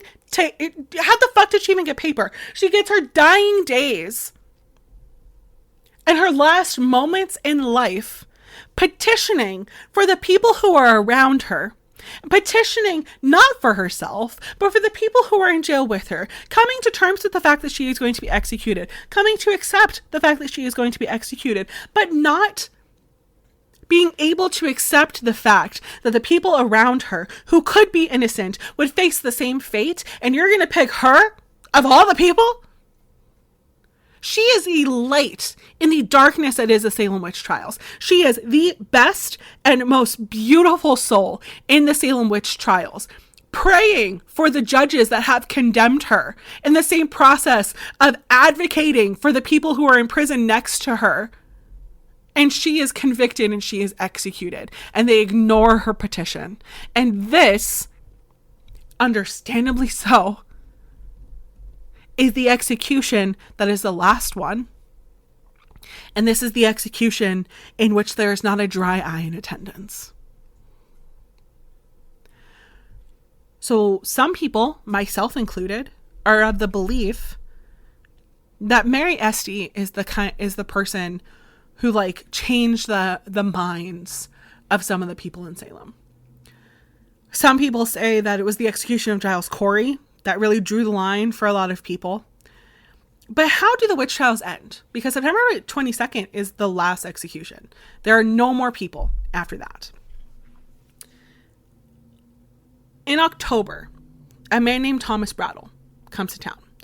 Thomas Brattle is a merchant. He is not from Salem. He has come to just sort of hang out on business for a little bit. And while he is here, he goes and he attends a witch trial. He has not been here for everything that's happened. He is not caught in the hysteria of everything, the mob mentality of everything, the panic of everything. And so while he goes in there, everyone is cheering, having a great time, partying up. And Thomas Brattle's kind of in the corner Mom, can you come pick me up? I'm scared. He's standing in the corner being what the fuck is going on with you people? Do you not see how fucking flawed all of this is? What the fuck is happening? And so October 8th, 1692, he writes a letter to a minister who lives over in Boston. We don't know the minister. The minister removed his name from the document, so it couldn't be traced back to him. But in this letter, he kind of explains all of the things that are happening in the trial, all of the fucked up stuff that's happening while we're in this. And this is long, but I'm going to read this letter to you because he points out so many of the hypocrisies, and I might pause for a moment to give a little bit more context of the things that he's talking about, okay? First, as to the method which the Salem justices do take in their examination, it is truly this: a warrant being issued out to apprehend the persons that are charged and complained of by the afflicted children. Said persons are brought before the justices. The justices ask the apprehended why they afflict these poor children, to which the apprehended answer that they do not afflict them. The justices order the apprehended to look upon the said children, which accordingly they do, and at the time of that look, the afflicted are cast into a fit. The apprehended are then blindfolded and ordered to touch the afflicted. And at that point, though not by the touch, the afflicted ordinarily do come out of their fits. I cannot but condemn this method of the justices of making this touch of the hand a rule to discover witchcraft, because I am fully persuaded that it's sorcery and a superstitious method, and that which we have no rule for, either from reason or religion. Now, what he's talking about here is the touch test, right? So these afflicted girls would act all afflicted. They would put on this big show, and then they would blindfold the witch and have them touch the afflicted children to like absorb the witchcraft back into their body, right? Sorry if you hear a dog. That's my neighbor. She just like sits outside with her dog and lets him chase after cars. So if you hear a dog barking, sorry about it. So this touch test is not only like, according to Thomas Brattle, it's superstition and it's sorcery. But to me, like, it makes no sense, because why would you blindfold the witch and not blindfold the afflicted girls and have a bunch of different people touch them? And then when the witch touches them and they stop, that seems like more evidence to me than the witch being blindfolded and touching the afflicted person and being like, oh my goodness. The reason that they blindfolded the witch is because they didn't want her to like, or him to like cast spells back at them with the evil eye or whatever, but it's dumb. So going back to his letter.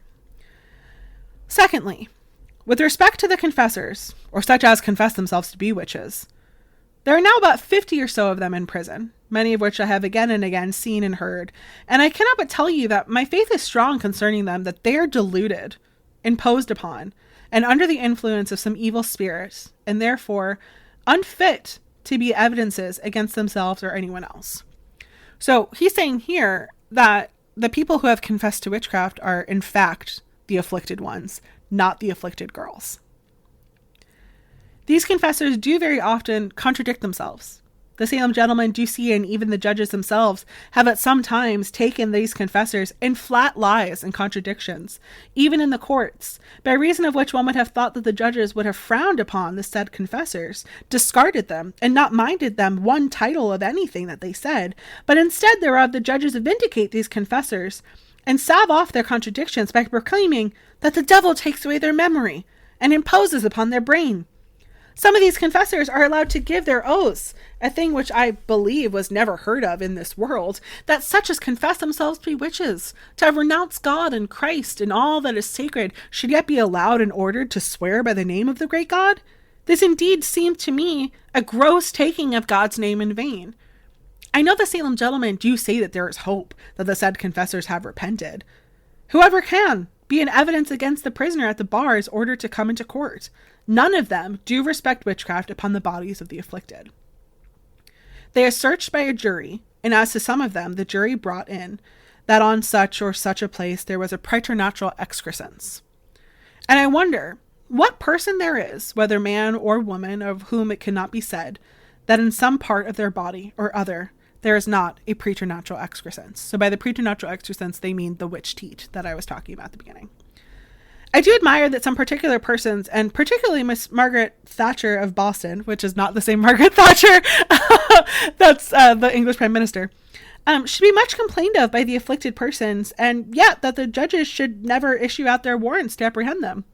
The said Miss Thatcher is the mother-in-law to Mr. Corwin, who is one of the judges. Yet if justice and conscience do oblige them to comprehend others on the account of the afflicted complaints, I cannot see how, without injustice and violence to conscience, that Mrs. Thatcher can escape. These afflicted children are sought unto, but as they have supernatural knowledge, which they obtain by their holding of correspondences with evil specters and evil spirits, as they themselves grant, this consulting of these afflicted children, as above said, seems to be a very gross evil, a real abomination that's not known in New England. Good husbands who have taken up that corrupt and highly pernicious opinion that whoever were accused by these afflicted girls were guilty, did break charity with their dear wives upon being accused, and urge them to confess their guilt, and which, through the rude and barbarous methods that were afterwards used at Salem, issued in somewhat plainer degrees of confession, and was attended with imprisonment. And then in the margins, he draws like an arrow, and says, "You may possibly think that my terms are too severe, but should I tell you what a kind of blade was employed in bringing these women to their confessions? What methods from damnation were taken? With what violence urged? How unseasonably they were kept up awake through the night? What buzzings and chuckings of the hand were used, and the like? And I'm sure that you would call them, as I do, rude and barbarous methods." These methods will utterly ruin and undo poor New England. Then back into the letter. What will be the issue of these troubles, God only knows. I'm afraid that ages will not wear off the reproach that those stains which these things leave behind them upon our land. I pray God pity us, humble us, forgive us, and appear mercifully for us, for this is our mountain of distress. Herewith I conclude and subscribe myself, Reverend Sir, your real friend and humble servant, Thomas Brattle, October 8th, 1692. So he writes this letter to this unknown reverend. And the reason why it's not known who this reverend is because this reverend takes this letter, agrees that people should know about these rude and barbarous methods. He copies it and he distributes it throughout all of Massachusetts. We don't even know how far these letters go. But what we do know is that people read this and they are enraged. Because 5 days later, we have this letter from Governor William Phips. He wrote it to a clerk. 4 days later. 4 days later, we have this letter on October 12th of 1692. Governor William Phips, who's been in what's essentially Maine this whole time, building up defenses against the French, comes back and receives all of this. And he writes this letter that says, the court, as I understand, began the proceedings with the accusation of the afflicted, and then went upon other human evidences to strengthen that I was almost the whole time of proceedings abroad in the service of their majesties in the eastern part of the country, and depended upon the judgment of the court as to a right method of proceeding in cases of witchcraft. But when I came home, I found many persons in a strange ferment of dissatisfaction, which was increased by some not spirits that blew up the flame. But on inquiring into the matter, that I found the devil had taken upon the name and shape of several persons, who were doubtless innocent, and to my certain knowledge of good reputation, for which I have now forbidden the committing of any more that shall be accused without unavoidable necessity. And those that have been committed, I would shelter them from any proceedings against them, wherein they may be the least suspicious of any wrong to be done unto the innocent.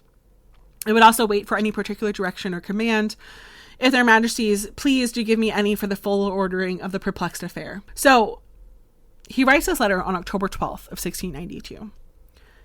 2 weeks later, just over 2 weeks later, on October 29th, 1692, he dissolves the court of Oyer and Terminer.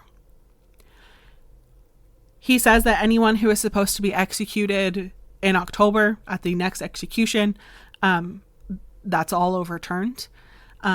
Anyone who is still waiting for their trial is going to all be seen at a special court in 1693. But he also says something else in this letter that's very interesting. So I'm going to continue it. I have also put a stop to the printing of any discourses, one way or the other, that may increase the needless disputes of people upon the occasion, because I saw a likelihood of kindling an inextinguishable flame, if I should admit any public and open contests. I hereby declare that as soon as I came from fighting against their majesty's enemy, and understood what danger some of their innocent subjects might be exposed to, if the evidence of any afflicted person only did prevail either to the committing of trying any of them, I did before any application was made unto me put a stop to the proceedings of the court, and they are now stopped till the majesty's pleasure be known. And he ends the letter basically with worrying that his enemies are seeking to turn it all upon him, right?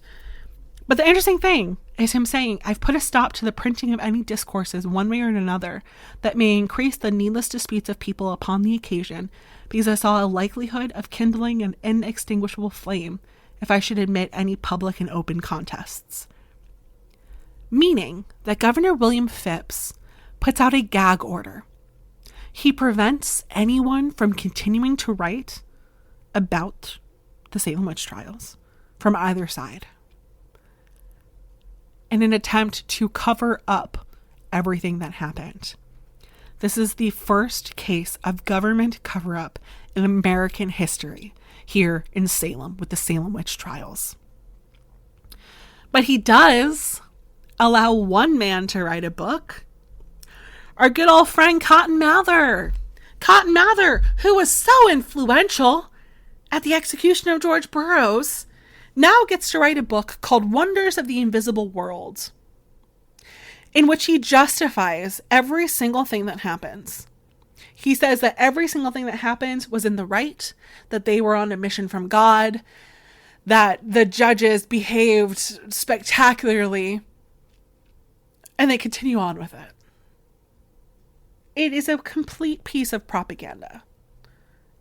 Especially when you look at the private letters of Cotton Mather and how he was advising the judges to not do what they were doing, and how he was advising and talking about how messed up it was. And when you look at the opinions of his father, Increase Mather, who in 1693 wrote a book called Cases of Conscience Concerning Evil Spirits Personating Men, Witchcrafts, Infallible Proofs of Guilt, and such that are accused with that crime, all considered according to the scriptures, history, experience, and judgment of many learned men, in which this book he says that it's better for 5 witches to go free than 1 innocent person to be executed, and that spectral evidence should no longer be allowed in any courts whatsoever, not because of a non-belief in the devil and witchcraft, but because of the devil's tricks. Because if the devil was trying to corrupt people, would he not disguise himself as innocent people? You can't trust the devil. You can't trust what they are saying. So there is, like I said, that trial in 1693. There are some people who are found guilty, but for the most part, actually not for the most part, entirely, none of those people who are found guilty are executed for it. Then in May of 1693, Queen Mary in England, because we must remember we were still a colony at that point, gives instructions that they need to end everything having to do with the witches, and that everyone who remains in jail at this point is pardoned. People are released once they pay their bill. Tituba at this point, like I said, she is sold on to someone else. That same year, Samuel Sewell, one of the judges, his daughter dies, and it's just kind of like an awful life for the next couple of years. In January 1696, George Corwin, the sheriff, drops dead of a heart attack at the age of 30, which makes people very suspicious because 30-year-olds don't typically drop dead of a heart attack. There's an awful crop. There's a terrible winter. So in January of 1697, there is a day of fasting and prayer for the victims of the trials. And that is the day where Samuel Sewell publicly apologizes for his role. And I have a quote here from it that says, Samuel Sewell, aware of all of the reiterated stroke of God upon himself and family, being sensible that as to the guilt contracted upon the opening of the late commission of Oyer and Terminer at Salem, to which the order of this day relates. He is upon many accounts more concerned than any than he knows of, desires to take the blame and shame of it, asking pardon of men, and especially desiring prayers that God, who has unlimited authority, would pardon that sin and all other sins, personal and relative, and according to his infinite benignity, I can never say that word, and sovereignty, not to visit the sin of him or any other upon himself or any of his, nor upon the land, but that he would powerfully defend him against all temptations to sin for the future, and vouchsafe, grant him the efficacious saving account of his word and spirit. At this point, also, some of the jury apologizes as well. They say, we confess that we ourselves were not capable to understand nor able to withstand the mysterious delusions of the powers of darkness and the prince of the air. But we were, for want of knowledge in ourselves and better information from others, prevailed with to take up with such evidence against the accused, as on further consideration and better information we justly fear as was insufficient for touching the lives of any. Deuteronomy 17:6, whereby we fear we have instrumental with any others, through ignorantly and unwittingly to bring upon ourselves, that this people of the Lord, the guilt of innocent blood, which sin, the Lord saith in Scripture, he would not pardon. We do therefore hereby signify to all the general, and to the surviving sufferers in especial, our deep sense of sorrow for our errors in acting on such evidence to the condemning of any person, which was signed by 12 jurors. 10 years after this, the General Court declares that the trials were completely illegal. In 1703, the courts start to clear the names of some people who were convicted but not executed. In 1704, there are fears that New England has been cursed because of what they did, and there's a call from a lot of people to acknowledge that wrong that was done and to start paying restitution to the families, and more people start asking for forgiveness. In 1711, Ann Putnam Jr., who accused the most amount of people during the trials, apologizes. She says, I desire to be humbled before God for that sad and humbling providence that befell my father's family in the year 1692. That I, then being in my childhood, should by such a providence of God be made an instrument for the accusing of several persons of a grievous crime whereby their lives were taken away from them, whom now I have just grounds and good reasons to believe that they were innocent persons, and that it was a great delusion of Satan that deceived me in that sad time, whereby I justly fear that I have been instrumental with others, though ignorantly and unwittingly, to bring upon myself and this land the guilt of innocent blood. I did it not out of anger, malice, or ill will to any person, for I had no such thing against any one of them, but I did what was done ignorantly, being deluded by Satan. I think it's interesting that she calls herself an instrument after talking about her father, but I don't really know. I can't really say much about that. The same year, 1711, the General Court passes a bill that restores the rights and good names to some of the people who were accused and start paying restitutions.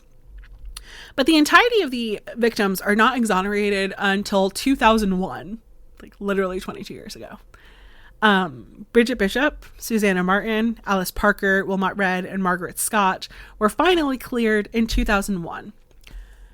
In 1735, like I stated, English passes the Witchcraft Act of 1735, which makes it basically a crime to claim and convict someone of being a witch.